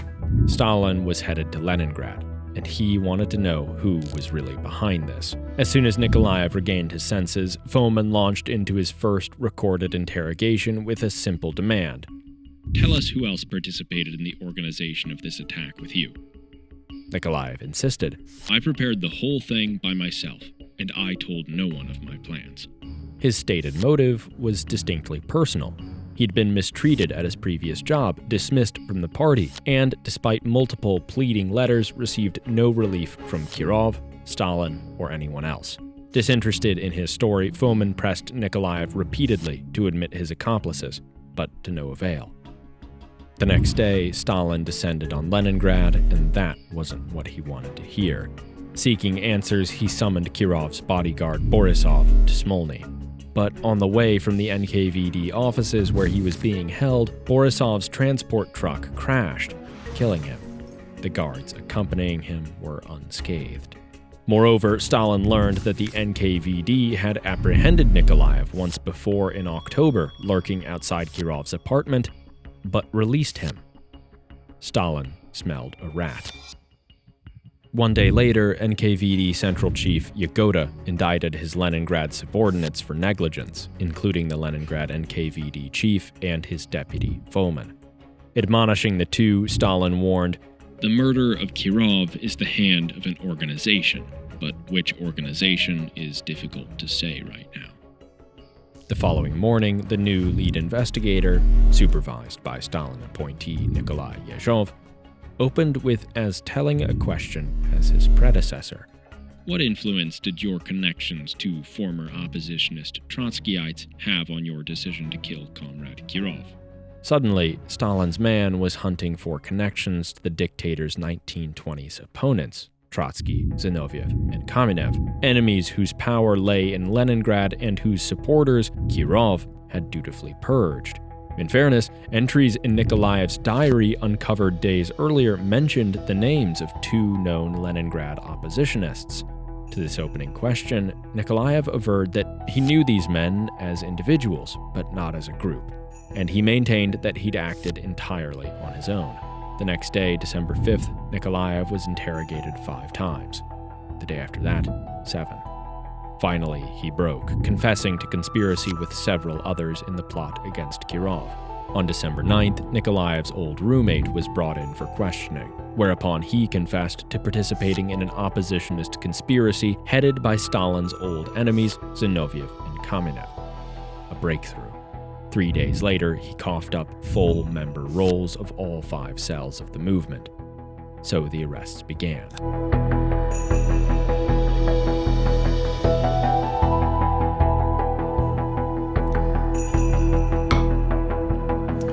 On the 28th, 14 individuals, including Nikolaev, stood trial for conspiring to kill Sergei Kirov. Within 24 hours, all accused were convicted and shot. Zinoviev and Kamenev stood trial in mid-January and were convicted of fostering a moral atmosphere critical of Stalin and Kirov and conducive to terrorism. Zinoviev was sentenced to 10 years, Kamenev to 5. Kirov's killers were dead, their role models confined to prison cells. Yet the investigation and continuing reports from secret police flooding Stalin's desk painted a frightening image. All these criminals were just the tip of the iceberg. Zinoviev, Kamenev, Trotsky, they all had countless supporters, countless knives in the dark searching for Stalin's back. Within 2 months, nearly 12,000 Leningraders were arrested on charges of terrorism, espionage, and more. Over the next 2 years, the NKVD arrested over 500,000 people across the USSR, executing more than 4,000. Except with each arrest, each execution, The worrying reports just increased. The Kirov case, closed by the sentencing of Zinoviev and Kamenev, was suddenly reopened in 1936. Overseeing it would be the man Stalin had trusted to take over the Leningrad investigation in December 1934, the man who uncovered the Zinovievite conspiracy where others had failed, Nikolai Yezhov. Within a month, Zinoviev and Kamenev confessed not just to creating a terrorist moral atmosphere, but to direct participation in the conspiracy against Kirov. In August, they were tried, convicted, and shot. In the process, Yezhov uncovered more enemies, and so the campaign continued, turning deeper inwards to the NKVD itself. Yezhov discovered it had been Yagoda who'd given orders to release Nikolaev after his first arrest in 1934, and who ordered Borisov to hold back from Kirov. Moreover, under interrogation, the driver of the truck which had crashed and killed Borisov made a shocking admission. A Leningrad NKVD operative had deliberately crashed the vehicle, presumably to kill Borisov and cover the NKVD boss's tracks. By the time Yagoda faced trial in 1937, he was joined by myriad others, all of whom confessed to forming a broad conspiracy network which since 1932 had plotted to kill Union leadership, succeeding against their first target, Kirov. All pleaded guilty, were convicted, and shot. But to ensure this network of conspirators was truly excised, Stalin couldn't stop there. He directed Yezhov to institute mandatory arrest and execution quotas. By May of 1937, party members with no record of opposition were being rounded up by Yezhov's NKVD. By July, almost every provincial party secretary was in prison, if not already tried, convicted, and shot. Over the next year and a half, official NKVD records count 1.5 million arrests and precisely 681,692 executions.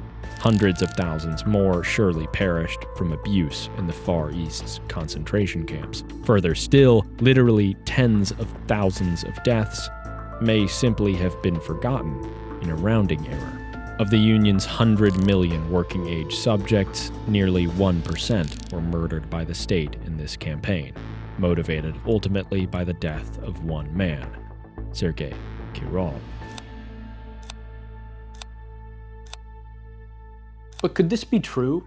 Could it really be the case that millions of potential terrorists were spread across the Union, infiltrating every level of government, plotting to kill Stalin? Could Nikolaev have been merely one member of an anti-Kirov Zinovievite conspiracy in Leningrad? Well, let's take a look. According to Stalin's official conspiracy theory, Nikolaev's means are not very important or controversial. He was a veteran of the Civil War, and many such men retained their service pistols. Though it expired in 1931, he did carry a license for the weapon. Nothing altogether unusual. That he had the opportunity to make his attack on Kirov, however, was of significance. According to Stalin, the NKVD was party to the plot against Kirov, responsible for Nikolaev's release in October and for Kirov's bodyguard Borisov's absence at the moment of assassination and subsequent death in transport. Yet the evidence on all three fronts is dubious at best. As for Nikolaev's October arrest and release, he appears to have posed no threat to Kirov at the time. In fact, he wrote a letter to Kirov 2 weeks later, begging for help and swearing himself a loyal warrior for the party line. As such, there seems nothing amiss about the responsible officer's behavior because, in his own words, 1. Nikolaev's identity was fully established. 2. Nikolaev was a party member. 3. Nikolaev, who worked in Smolny, knew Kirov. And 4. Nikolaev's attempt to approach Comrade Kirov with a request for a job assignment was natural and not suspicious, as there had been such cases before and afterwards. Indeed, according to NKVD daily logs, every single person taken into custody like this between October and November was similarly released, without issue.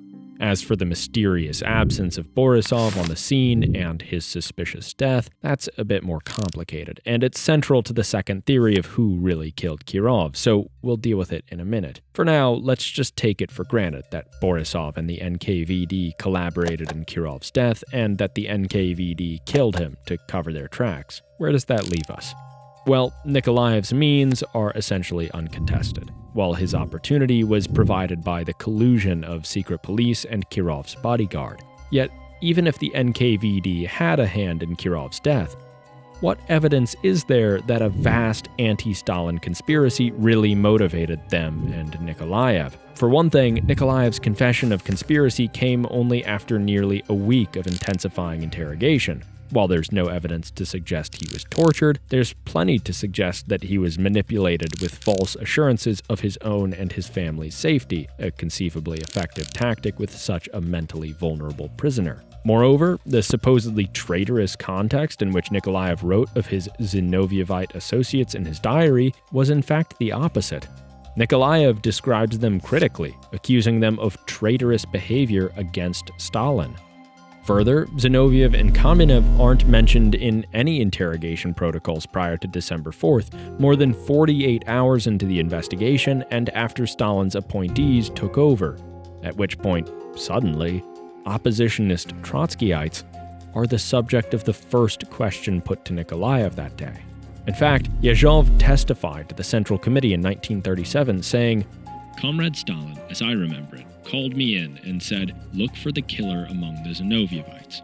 I should note that Yagoda did not believe in that. Comrade Stalin had to intervene. Comrade Stalin called Yagoda and said, 'Look, we're going to smash their faces.'"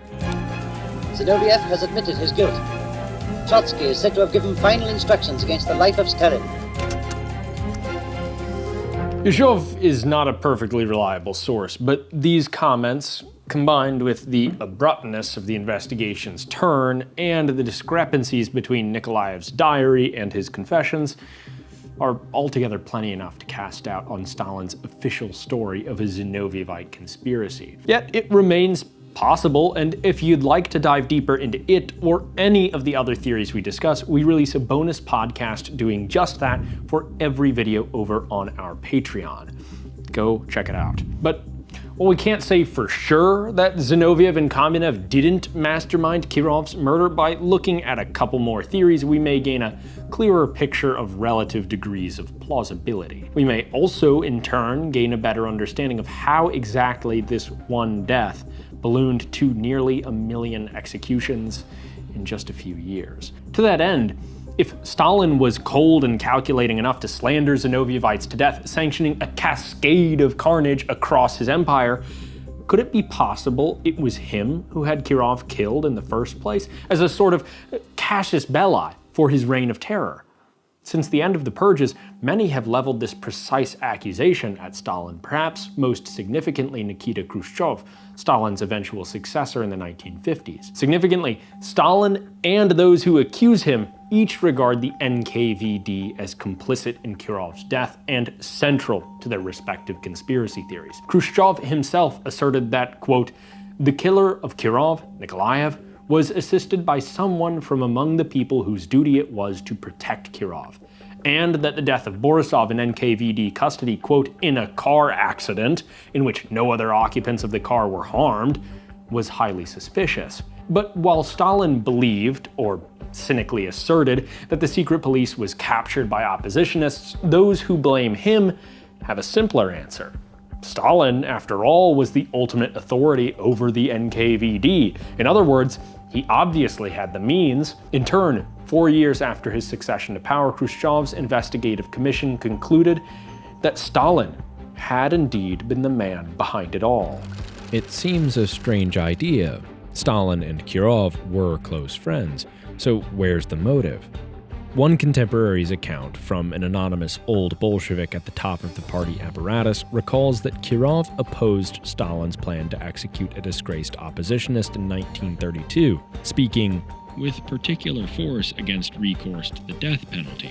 Moreover, he succeeded in winning over the Politburo to this view. At the same time, Kirov seems to have ignored several telegrams from Stalin demanding Kirov expedite collectivization in Leningrad. It appears that, compared to his boss, Kirov may actually have been something of a moderate, which strained their relations. Ergo, at the 1934 Party Congress, when a large contingent of regional party bosses began discussing possible replacements for the dictator, the authoritative and moderate Kirov's name came up. Additionally, the Congress elected membership of the party's Central Committee. Of the 1,059 votes counted, Stalin received 1,056, while Kirov 1,055. Yet as many as 289 ballots were uncounted, their results unknown to all but, likely, Stalin himself. Perhaps he saw that Kirov actually received more votes than him. Combined, these two events at the 1934 Party Congress could have rendered Kirov, in Stalin's eyes, no longer a friend, but an outright enemy. So, with a clear motive and obvious means, on December 1st, 1934, Stalin dealt with Kirov as he did all his enemies. But how exactly did Stalin get the opportunity? Well, according to protocol, when Kirov was driven from his apartment to Smolny, his driver should have called ahead to notify building security, which was run by the NKVD. They would have been the only ones to know of Kirov's impromptu visit, offering a simple explanation for the apparently incredible coincidence of Nikolaev's chance encounter. The NKVD positioned him. This doesn't prove Stalin ordered it, but his behavior after Kirov's death certainly elicits some suspicion. For starters, within hours of Kirov's death, he revised Soviet judicial procedures with respect to terrorist crimes, limiting investigations to 10 days, revoking right of repeal, and scheduling the sentence, almost always death, to be carried out immediately following the verdict. If Stalin did orchestrate the murder with a larger purge in mind, this would be the obvious next move, and it would explain how he had this legislation apparently ready and on hand right away. Moreover, we can't forget about poor old bodyguard Borisov, the man who just so happened to fail to protect Kirov and who suspiciously died the next day in NKVD transit to Stalin. Why was Borisov so far behind Kirov? The obvious answer is that he was ordered to be by the NKVD, who wanted Kirov exposed. In fact, according to a 1933 Leningrad NKVD report to Stalin, the dictator had instructed the secret police to meddle with Kirov's security by replacing his trusted guards, but Kirov rejected their efforts. Perhaps he saw the writing on the wall. Then, after Kirov's death, Borisov began to realize why he had been instructed to hold back from his charge, and when the NKVD received orders to bring the bodyguard to Stalin, they knew they had to tie up this loose end. He knew too much. Means, motive, and opportunity. Joseph Stalin had all three. It was he who ordered the hit on Kirov.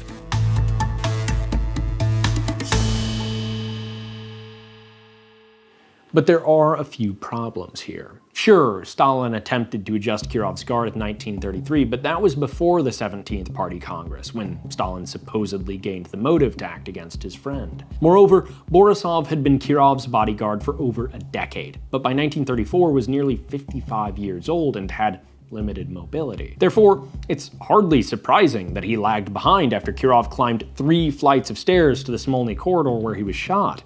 As for Borisov's death, Stalin himself convened a commission of experts to evaluate skull fractures, the street he was found on, the vehicle condition, and any skid marks. But despite Stalin's evident desire to pin Borisov's demise on a Zinovьevite conspiracy, the commission uncovered no evidence of foul play. Modern reviews of the original commission's work have largely confirmed this view, suggesting that tying Borisov's death to NKVD conspiracy of any kind is likely misguided. Further still, the confession from Borisov's driver that an NKVD officer deliberately crashed the truck, well, that was extracted with sleep deprivation and physical torture. In exchange for his cooperation, the driver lived to tell the tale, which he did in 1956. There's no question Stalin could have ordered a hit on Kirov, obviously. But why would he? Maybe Kirov flinched to fully enforced collectivization, but by 1934 he'd embraced Stalin's demands, and that anonymous old Bolshevik who recounted Kirov's opposition to Stalin, it turns out he wasn't a Bolshevik at all, but a longtime exile from a different political faction. Additionally, it wasn't all that uncommon for votes to be discarded at party congresses. And finally, Stalin's suspicious judicial legislation is explained just as easily by his habitual paranoia, heightened following the murder of his close friend. Altogether, this narrative of Stalin's motive is backed up by a garbled, patchwork, and ultimately unreliable account of events, which defies the otherwise accepted understanding of his relationship with Kirov. And that's all without mentioning that a secretive hit job just wasn't his style. Why hide it when you could publicly disgrace your enemy and valorize his destruction at your hands? And as for Khrushchev's commission and its guilty verdict against Stalin, well, that's about as reliable as the torture-extracted confessions and show trials, which formed the backbone of Stalin's purges. Khrushchev was consolidating his own power, and maligning Stalin offered a solid pretext to replace his one-time supporters with new officials loyal to Khrushchev. So perhaps there was no conspiracy, no grand exposure of secret plots. Is it possible Nikolaev merely acted alone? At first, it seems hard to believe. Born in 1904, Nikolaev joined the revolution at 13, soon serving as a village Soviet chairman. At 20, he was a member of the Communist Party, working in the Communist Youth League. He had a son, whom he named Karl Marx, and he raised money in his apartment building to erect a bust of the political economist. But by the time he was 30, Nikolaev was fired from his 16th job in the party apparatus. Life in the party was not easy on Nikolaev. And when in March 1934 he refused mobilization, basically to lecture railroad workers in Marxist theory and Stalinist propaganda, he faced a Leningrad Party commission. Minutes record his behavior as rude, extremely unrestrained, hysterical. One member present asked, "Is Nikolaev's psychological condition normal?" In turn, he was stripped of his party membership. The decision unanimous. Though he successfully campaigned for his reinstatement by May, he retained a censure on his record and proved unable to find work. His diary and other notes reflect a slow descent from frustration into panic and despair. In July, he wrote to Kirov. In August, he complained to Stalin, "I have been sitting without work for 5 months. All of this has had a deep effect on me, that I am left completely helpless and sick. I have no life, no work, no path." In October, less than a week before his first arrest, he wrote to the Politburo of which Kirov was a member, "I request that I be given, in the first instance, in the shortest possible time, treatment at a sanatorium resort. But if such a possibility does not exist, then I must give up belief and hope in a rescue." None of his letters ever met with a response. By early November, Nikolaev began to write difficult-to-decipher plan notes in his diary, referencing Smolny and Kirov's apartment and laying out sequences of actions to undertake in different scenarios, as well as sketches of Kirov's daily routes. In Nikolaev's own words, his motive was simple. "The attempt on Kirov's life had the main goal of making a political signal before the party that over the last 8 to 10 years of my life's road and work, there has accumulated a backlog of unfair attitudes towards a living human being." This hardly proves Nikolaev wasn't part of a broader conspiracy, but it does prove that he had a personal motive, that he didn't need a broader conspiracy or political allegiance to Zinoviev or prodding from the NKVD to do what he did. Moreover, while there may be no direct proof against a plot, it's hard to imagine this evidently unstable character as the chosen weapon of any conspiratorial mastermind. As for opportunity, we've seen how allegations of NKVD collusion rest on shaky grounds at best, but one question remains. How did he happen to be on the 3rd floor of Smolny when Kirov arrived? According to an interrogation on December 3rd, Nikolaev was searching for tickets to a party meeting that evening, presumably to get close to Kirov, who was scheduled to speak. Smolny, one of several former workplaces, was not his first stop, but he ended up there for over an hour. It wasn't until he ventured up to the 3rd floor, to which he would have had access despite the censor on his party membership card, where around 2:30 he encountered an acquaintance who offered him a ticket on the condition that Nikolaev return for it that evening. Satisfied, he went on a walk and returned to the institute around 4:30. At that point, in his words, "Going up to the 3rd floor, I went into the bathroom, relieved myself, and exiting the bathroom, I turned left. After taking 2 or 3 steps, I observed Sergei Mironovich Kirov approaching me along the right wall of the corridor, perhaps 15 to 20 steps away." In essence, the answer is dumb luck. Maybe it's a dissatisfying answer, but one look at the evidence and it's obviously in a different league of plausibility from the others. Yes, Zinoviev and Kamenev and Yagoda and Nikolaev and a million other people, even Trotsky, could have been in on it, plotting against Stalin and Kirov. Yes, Stalin was a monstrous dictator who very well could have killed his closest friend for political gain, no doubt. But for 1 second, stack those accusations against the mountain of self-incrimination offered by Nikolaev, the diary, the letters, the obvious mental disturbances, and it instantly becomes apparent, because for no other theory is there any such trove of evidence. Maybe it seems just a little too lucky that he happened to be on the 3rd floor of Smolny, but remember his October arrest. Even if assassination hadn't occurred to him that day, he went on to study Kirov's routines, watching him for weeks. Even if he hadn't run into Kirov on the 3rd floor that day, it's just as likely he would have gotten a ticket to that evening's meeting and taken his shot then. Or on the Leningrad train station platform, where he repeatedly waited for Kirov returning from Moscow, or some other day on his route home from Smolny. Nikolaev was determined, and even if he failed, maybe he wouldn't have been the last to try. Because it wasn't just irrational suspicion on Stalin's part. Leningrad was full of disaffected civil servants, bureaucrats, and functionaries. Moreover, the Union itself may have been full of disaffected subjects. As Nikolaev observed in his diary in late October, "1,000 generations will pass, but the idea of communism will not be made flesh. For themselves, complete personal security. For us, the most unbearable measure of punishment. For themselves, for their wives and children, garages with automobiles. For us, stale bread and a cold room." In truth, Nikolaev was right in his assessment. And though the party's ever-active domestic propaganda machine blinded many to this fact, could he really have been the only one to recognize it? To that very point, in this light, it begins to become less and less confusing how one murder devolved into the legalized execution of 1 million people. Because this was a sick system led by a sick man, possessed by a sick ideology. Think about it this way. In a democratic system, in theory, those in power have an incentive to deliver benefits to the public, relying as they do on the consent of the governed. This can create a symbiotic relationship whereby the public supports those in power on the basis of those in power supporting the public. Of course, this relationship depends on functioning competition, which offers voters choices and invites participation, which may be more or less healthy from country to country. The Soviet regime, by contrast, did not develop such systems of public accountability. Instead, Lenin, Stalin, and their revolutionary comrades quickly rejected democracy because their communist ideology demanded the centralization of just about everything in society: allocation of resources, prices for services, assignment of public jobs, even life and death.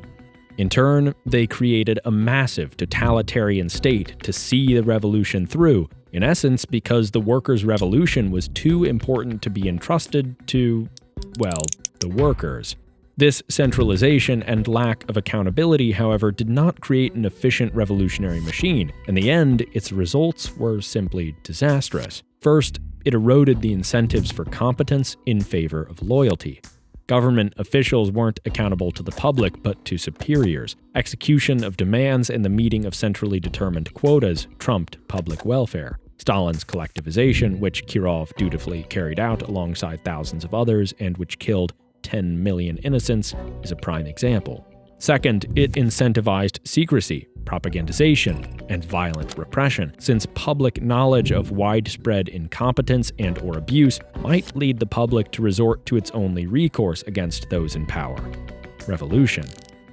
To To that end, without elections, the regime's only means of resolving political disputes was violence.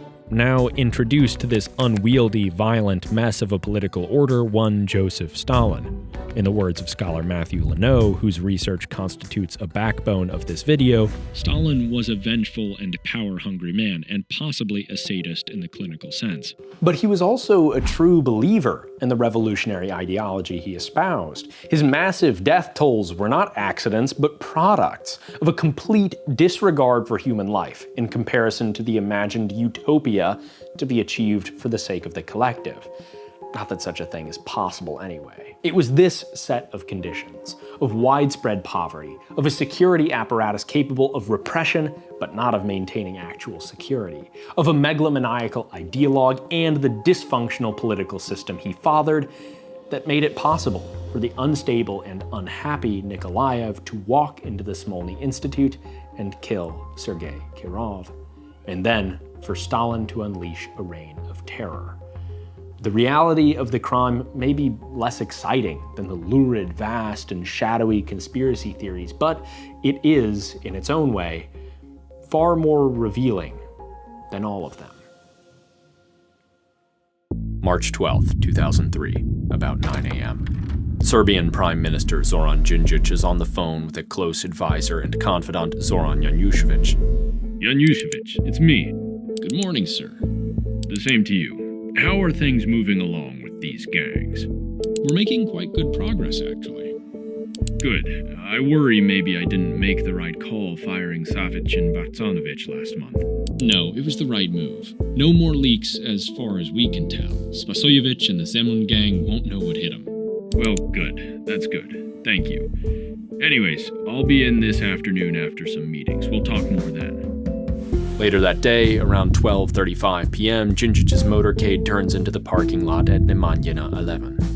Djindjic's driver needs no reminder that his boss prefers to avoid the government headquarters' secure tunnel passage, and he pulls the car up to an exterior entrance instead. The security team exits the other vehicles and forms a perimeter while Djindjic's top bodyguard gets out, opens his boss's door, and turns to grab some crutches. Djindjic's lower left leg is in a cast thanks to an Achilles injury from a soccer match the week prior. Handing off the crutches, the bodyguard then goes for the Prime Minister's briefcase as Djindjic starts toward the entrance. Then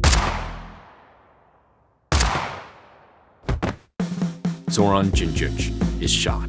Immediately, building security drags him inside to safety, shouting that someone should call an ambulance. Alerted by the commotion, Djindjic's confidant Janjušević appears on the scene, stunned. He kneels down by the Prime Minister and finds he's still alive, but bleeding heavily. Janjušević tells security to forget the ambulance and to help him carry the Prime Minister to the car. Within moments, they are speeding to the hospital. Across the rear seats, his head in Janjušević's lap, lies the man who ousted a genocidal dictator, brought war criminals to justice, who sought to build a brighter future for a nation burdened by a terribly dark past, and whose greatest crime, it now seemed, was taking on gangs who profited off brutality, addiction, and war. And now, after everything, Zoran Djindjic is dead. The mystery of his murder lies not so much in the question of who did this, although there are theories that question the official explanation. Zvezdan Jovanovic pulled the trigger at the behest of his boss, notorious gangster Dusan the Duke Spasojevic, and his former commander, Special Operative Milorad Legion Ulemek. Rather, it lies in the question, how did this happen? A mystery which requires unraveling the interwoven stories of these men, Legion, Duke, Djindjic, and others who, some for better, others for worse, had a hand in shaping the fate of this young nation. Those stories begin in the 1990s, when Serbia's mother country, the Socialist Federal Republic of Yugoslavia, was coming apart, thanks largely to ethnic tensions stoked by Serbia's president Slobodan Milosevic.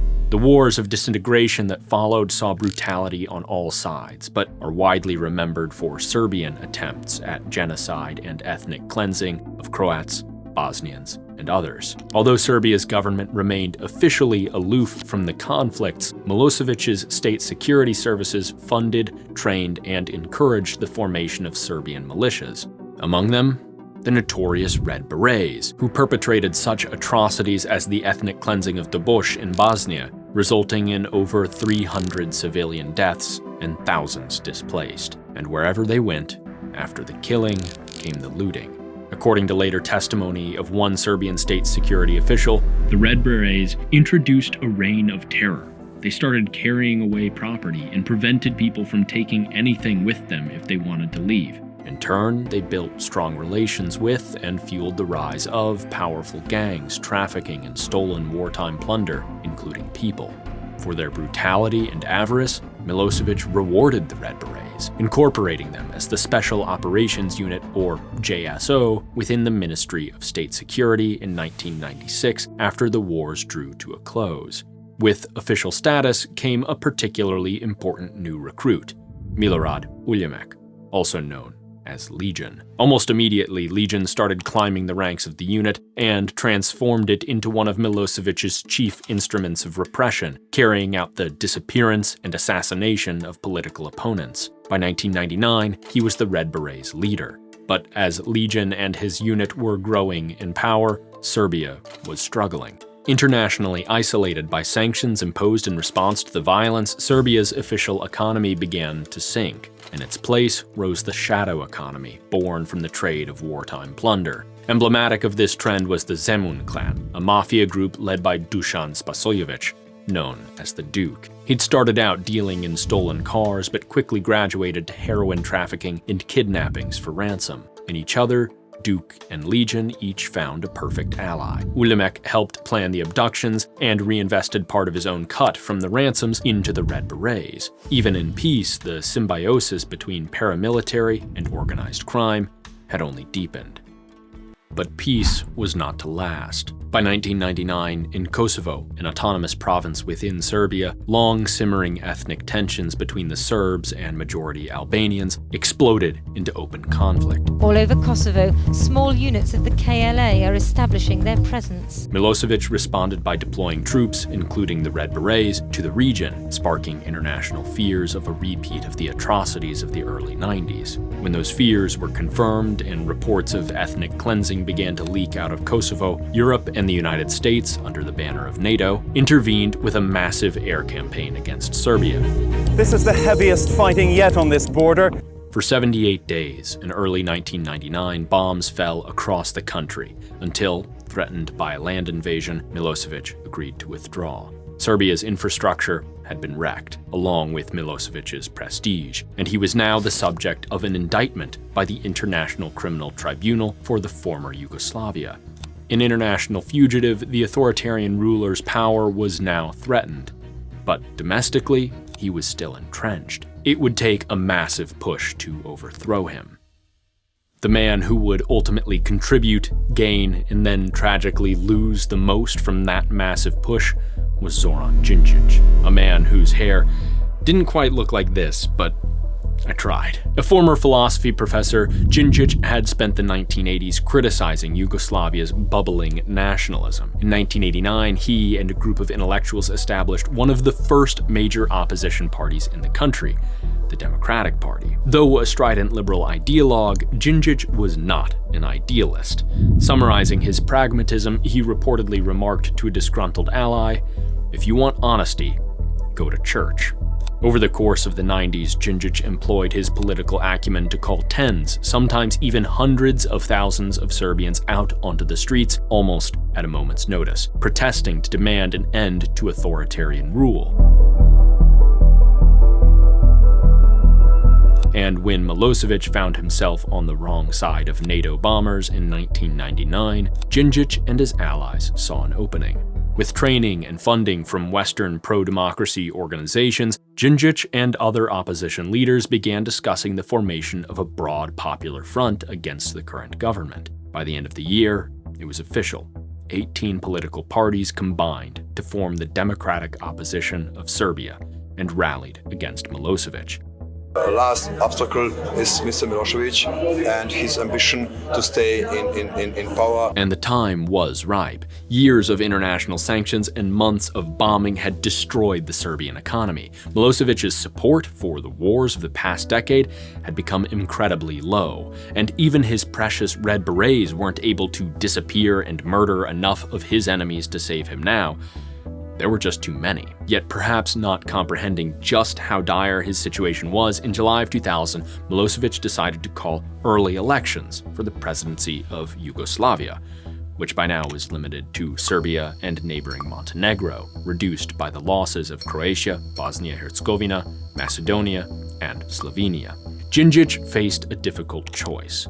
To many, he was the face of opposition, but while many Serbs were tired of Milosevic's bloodshed, they weren't necessarily inclined to support a liberal philosophy professor who'd once railed against Serbian nationalism, which remained pretty popular. Moreover, Djindjic was publicly linked to the very European countries that had bombed Serbia only a year and a half earlier, and he knew it, stating in his own words, "My political position is currently too pro-European for most people in Serbia. Their feelings about Europe are still too linked to the NATO intervention and sanctions, and they are suspicious about the good intentions of those countries." And so Djindjic stepped aside in favor of Vojislav Koštunica, a longtime opponent of Milosevic, but a far more traditional candidate who more readily embraced Serbian nationalism. Djindjic was entrusted with the crucial, but far less glorious, task of managing Koštunica's campaign. The election was held on September 24th, 2000. Koštunica won an outright majority, embarrassing Milosevic, who won a mere 37% of the vote. After over a decade in power,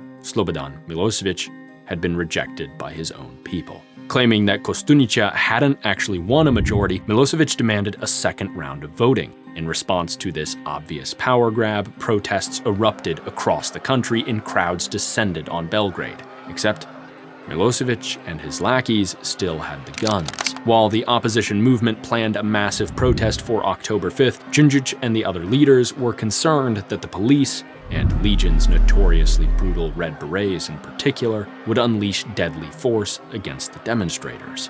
And so, on the night of October 4th, Zoran Djindjic, the man who said that those who wanted honesty in politics should instead go to church, once again making a fateful choice, got into the back of a Jeep in downtown Belgrade and sat across from Milorad Uljamek, the man who would, in 2003, have him killed. But that was years away. On this night in 2000, they struck a deal. If the Red Berets refused to follow Milosevic's inevitable order to put down the protests, the protesters would steer clear of Legion's men. More importantly, the deal effectively secured the unit's continued existence in the post-Milosevic regime. The next day, over 500,000 Serbians flooded the streets of Belgrade. Milosevic ordered his loyal Red Berets to defend the regime, but Legion told his men to stand down. For Milosevic, the jig was up. On October 7th, just 2 days later, Koštunica was inaugurated as the president of Yugoslavia. 2 months later, the opposition parties won a smashing victory in Serbia's parliamentary elections. Zoran Djindjic, for his work, leadership, and willingness to compromise with Koštunica and Legion, was chosen as prime minister. Djindjic now faced two inseparable challenges: how to revive the collapsed economy and what to do about Slobodan Milosevic. The International Criminal Tribunal had indicted Milosevic in 1999 and put out a warrant for his arrest. Europe and America wanted that warrant executed, with Milosevic extradited to The Hague to be put on trial. Until that happened, the sanctions strangling Serbia, particularly from America, weren't going anywhere. This put Djindjic between the rock of international justice and the hard place of national constitutionalism. Because Yugoslavia's old constitution, written under Milosevic, was still in force, and it said in plain terms that a Yugoslav citizen may not be deprived of his citizenship, deported from the country, or extradited to another state. Djindjic had no authority to disobey. Now, Milosevic had been arrested not long after his ousting, but that was for domestic crimes of corruption and abuse of power. That didn't help with the issue of extradition, and Koštunica, with whom Djindjic almost immediately experienced a falling out, refused to greenlight a constitutional amendment or exception. And on June 28, 2001, the Yugoslav Federal Court concurred with Kostunica, ruling that Milosevic could not be extradited. Djindjic was, yet again, faced with a difficult choice, his options constrained by a constitution written by the government he had just helped overthrow, and international actors who had a life or death say over his country's economy. And so, he convened a meeting of his cabinet. They held a vote. 15 ministers, including Djindjic, voted to extradite Milosevic. Just one voted against, while 6 abstained. Within hours, Slobodan Milosevic, the architect of a decade of brutal civil violence, ethnic cleansing, and genocide, was put onto a plane and flown to The Hague. It was a blatantly unconstitutional act by Djindjic and his government, yet one done out of both a desire to achieve a higher justice that transcended the law and a practical need to provide for his people. In Djindjic's own words, "We should fulfill certain conditions to be accepted as a partner. The conditions are to accept the rules of this democratic world, to cooperate with international organizations. That means cooperation with the Hague Tribunal, fighting against corruption and organized crime in our country, conducting financial discipline, and promoting free markets and democratic institutions." Serbian sanctions were lifted, but Djindjic was hardly out of the woods yet, because, of course, Milosevic didn't act alone in his crimes against humanity, nor was he the only one wanted by The Hague. Among the many others on the list were, importantly, 2 brothers, Predrag and Nenad Banovic, wanted for their work as concentration camp guards, where they beat, tortured, sexually abused, and murdered non-Serb prisoners. To apprehend these criminals, Djindjic's interior minister Dusan Mihajlovic dispatched the Red Berets on November 8, 2001. To this day, it's not known exactly what they were told about their targets, whether they knew exactly who they were or why they were wanted, but when, within hours of their arrest, the Banovic brothers were on a plane destined for The Hague, the Red Berets were not very happy. On November 9th, they mutinied. The Red Berets, many of whom served as security for government officials, simply didn't show up to work, instead blockading themselves in their headquarters at Kula and issuing a statement demanding Mihajlovic's resignation, saying, "The unit was deceived and led to perform an illegal and unconstitutional act against its will. Given that the law on cooperation with the Hague Tribunal has not yet been passed, we reject any order issued in that direction. Members of this unit will not be hunters of Serbs persecuted like beasts without any basis in law." At that moment, Djindjic was away in Washington, meeting and currying favor with American officials. News of the mutiny did not help things. The next day, the Red Berets made a show of force by barricading a critical highway north of Belgrade for several hours. Djindjic, still scrambling to return to the capital, did nothing. On the 11th, he arrived in Belgrade, made a statement threatening to fire the special operatives if they didn't quit the mutiny, and convened a meeting with his cabinet and closest advisors. Records revealed 10 years later give us an astonishing insider look at the debate that followed. Interior Minister Mihajlovic, at the center of this conflict, began the meeting by casting doubt on the purported legal concerns of this paramilitary death squad, theorizing that instead they were simply paranoid that they would be next on the Hague's list. The rest of the military, he added, remained loyal. Then, after another minister exclaimed, "It is an armed rebellion against the government," Djindjic made his first comment. Instead of responding to this, or to Mihajlovic's subtle suggestion to quash the mutiny, he laid out a complex, three-pronged argument refuting the mutineers' legal arguments. When another minister remarked that Djindjic hadn't answered what should actually be done, Djindjic replied, "Let's see that the competent ministry finds a solution that will not add fuel to the fire. We have enough time tomorrow, if things escalate, to react more sharply." With that, the meeting adjourned. In other words, despite the urging of his subordinates, Djindjic chose to delegate the decision and delay decisive action. The next day, on the 12th, the Red Berets took the mutiny a step further, blockading the same critical highway, but this time for nearly 10 hours. On the 13th, Mihajlovic went to meet with the mutineers. They reiterated their demand that he resign. Determining the best course of action was to sacrifice himself, Mihajlovic penned his resignation there and then. But when he held it out for the mutineers to see, a fellow minister accompanying him snatched it from his hands and tore it to shreds. One of the Red Berets drew a knife and threatened to kill the man. But this was not the day Zvezdan Jovanović would kill a government official. That would come just over a year later, when he set his sights on Zoran Đinđić and pulled the trigger. In the meantime, the ministers returned to Belgrade with nothing to show other than shredded paper and plans to attend yet another cabinet meeting. This time, Đinđić began by excoriating those who led the effort to arrest the Banović brothers, validating the complaints of the mutineers. Though he refused Mihalevic's resignation, he suggested offering the Red Berets a deal. He would fire the minister and deputy minister of state security, who had immediate responsibility for the Banović arrests. If they refused this, he added, then the cabinet would decide how to respond later. At that, Mihalovic became heated, retorting, "The only thing that is not good is this talk of tomorrow. We have to know what our answer is to all situations. This is about an armed rebellion. It is a political battle for whether we will cooperate with The Hague and whether we will be a legal state in which organized mafia will not rule this country, in which there will be no military units stronger than the state. Therefore, are we going to disarm those brothers in arms and blood and bring them to justice or not?" Đinđić dismissed the notion. "This story about disarming them is a story for small children." Mihalovic: "That is not true. If the government orders to disarm the unit and disband it, I will implement that decision." Another minister butted in. "Zoran, I invite you to hit the table with your fist. This is, with a political background, an armed rebellion against the government." Another sounded his agreement before one man cut through the din with the fateful question. "Do we have the strength to disarm them?"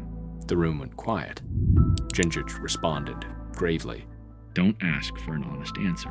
When some ministers pressed him to explain, he added, "When I individually called the military commanders who should intervene and asked, 'Why don't you want to intervene?' they would answer, 'Why would I, when I go to The Hague tomorrow?' That's when I realized the scale of this spreading paranoia." Nobody wanted to do anything, because everyone feared they were next on the Hague lists. So once more, Đinđić balked and delayed. For the moment, the Red Berets were satisfied, laying down their arms on the 17th after Đinđić brought in new leadership at State Security, Minister Andrea Savic and Deputy Minister Milorad Bracanović, the latter being himself a former member of the Berets. However, this concession would prove fatal. In the aftermath of the mutiny, Đinđić knew he had to step up the fight against criminal gangs and paramilitaries, or else everything he'd worked for would be destroyed. So in 2002, his government began secretly establishing new courts and prosecutors to go after the mafia and building robust legal protections for witnesses. In January of 2003, though, word got out. Somehow the Zemun clan had become aware of these plans. There had to be a mole. Who else but the two men at the top of state security connected to Ulimek, and by extension, Spasojević. So Đinđić fired Savic and Bracanović. But it wasn't enough. Their dismissals were, in reality, a tripwire, a step that told Legion and Duke that it was time to get rid of Đinđić entirely. They recruited Zvezdan Jovanović to pull the trigger. As he later testified, Jovanović believed that by assassinating Đinđić, he could restore a pro-Milosevic government, one final testament to the deep ties between the authoritarian genocidal regime that had preceded Đinđić and the rapacious criminals who had profited from it. In a poetic turn of fortune for Serbia, however, Đinđić's killers achieved anything but that. With this kind of violence against the state, there was no longer room for debate and delay about what had to be done. Within hours of Đinđić's death, his cabinet convened and, motivated in part by Mihalevic's insistence, declared a state of emergency and launched a massive police crackdown known as Operation Sabre. After more than 11,000 arrests, the results were stark. Although it took over a year to round up Ulimek and Spasojević, the Red Berets were formally disbanded, and the Zemun clan, although it still exists today, has been nothing more than a shadow of its former self since 2003. But this leaves one question unanswered. If the berets and gangs were dealt with so effectively, shouldn't Đinđić have simply acted more aggressively earlier? There's no doubt that he needed Ulimek's men on October 5th, 2000. If he hadn't convinced them to step aside, Milosevic might have stayed in power. But by the time of the mutiny in late 2001, it wasn't so obvious anymore. The The deliberations show that there was a real belief among some officials that this was the moment to put the Red Berets out of business, a move that, if successful, would have freed up the government to take action against the nation's gangs as well. Yet Djindjic hesitated. Because he inherited a brutal dilemma. He was attempting to build a new just society with the bricks and stones of a repressive, genocidal dictatorship. In his quest, the tools at his disposal, the Red Berets, the army, the constitution, were all tainted by the old regime. On the one hand, he had to extradite Milosevic and men like the Banovic brothers. He had to clean house, but to do so meant leveraging the laws crafted to prop up dictatorship and calling on the assistance of the very men who feared, not without reason, that cleaning house meant that they were about to be swept away too. Next on the Hague lists, relying on, occasionally conceding to, the institutions and personnel of the old political order does not necessarily render the efforts of transition disingenuous. Men like Zoran Djindjic, Janušević, Mihailović, and so many more gave everything in their earnest mission to build democracy. Yet today, despite their efforts, Serbian democracy lags and is even backsliding. Organized crime resurged in the 2010s and continues to plague the country. Because transitioning to a functioning democracy is not easy work, nor is it guaranteed. Even when successful, it's a slow process full of fits and starts. In the case of Serbia, the forces of the old order were deeply entrenched in the state security system, and the ravages of war had empowered criminal elements at the expense of the public. It was never going to be easy because there can be no clean break with the past.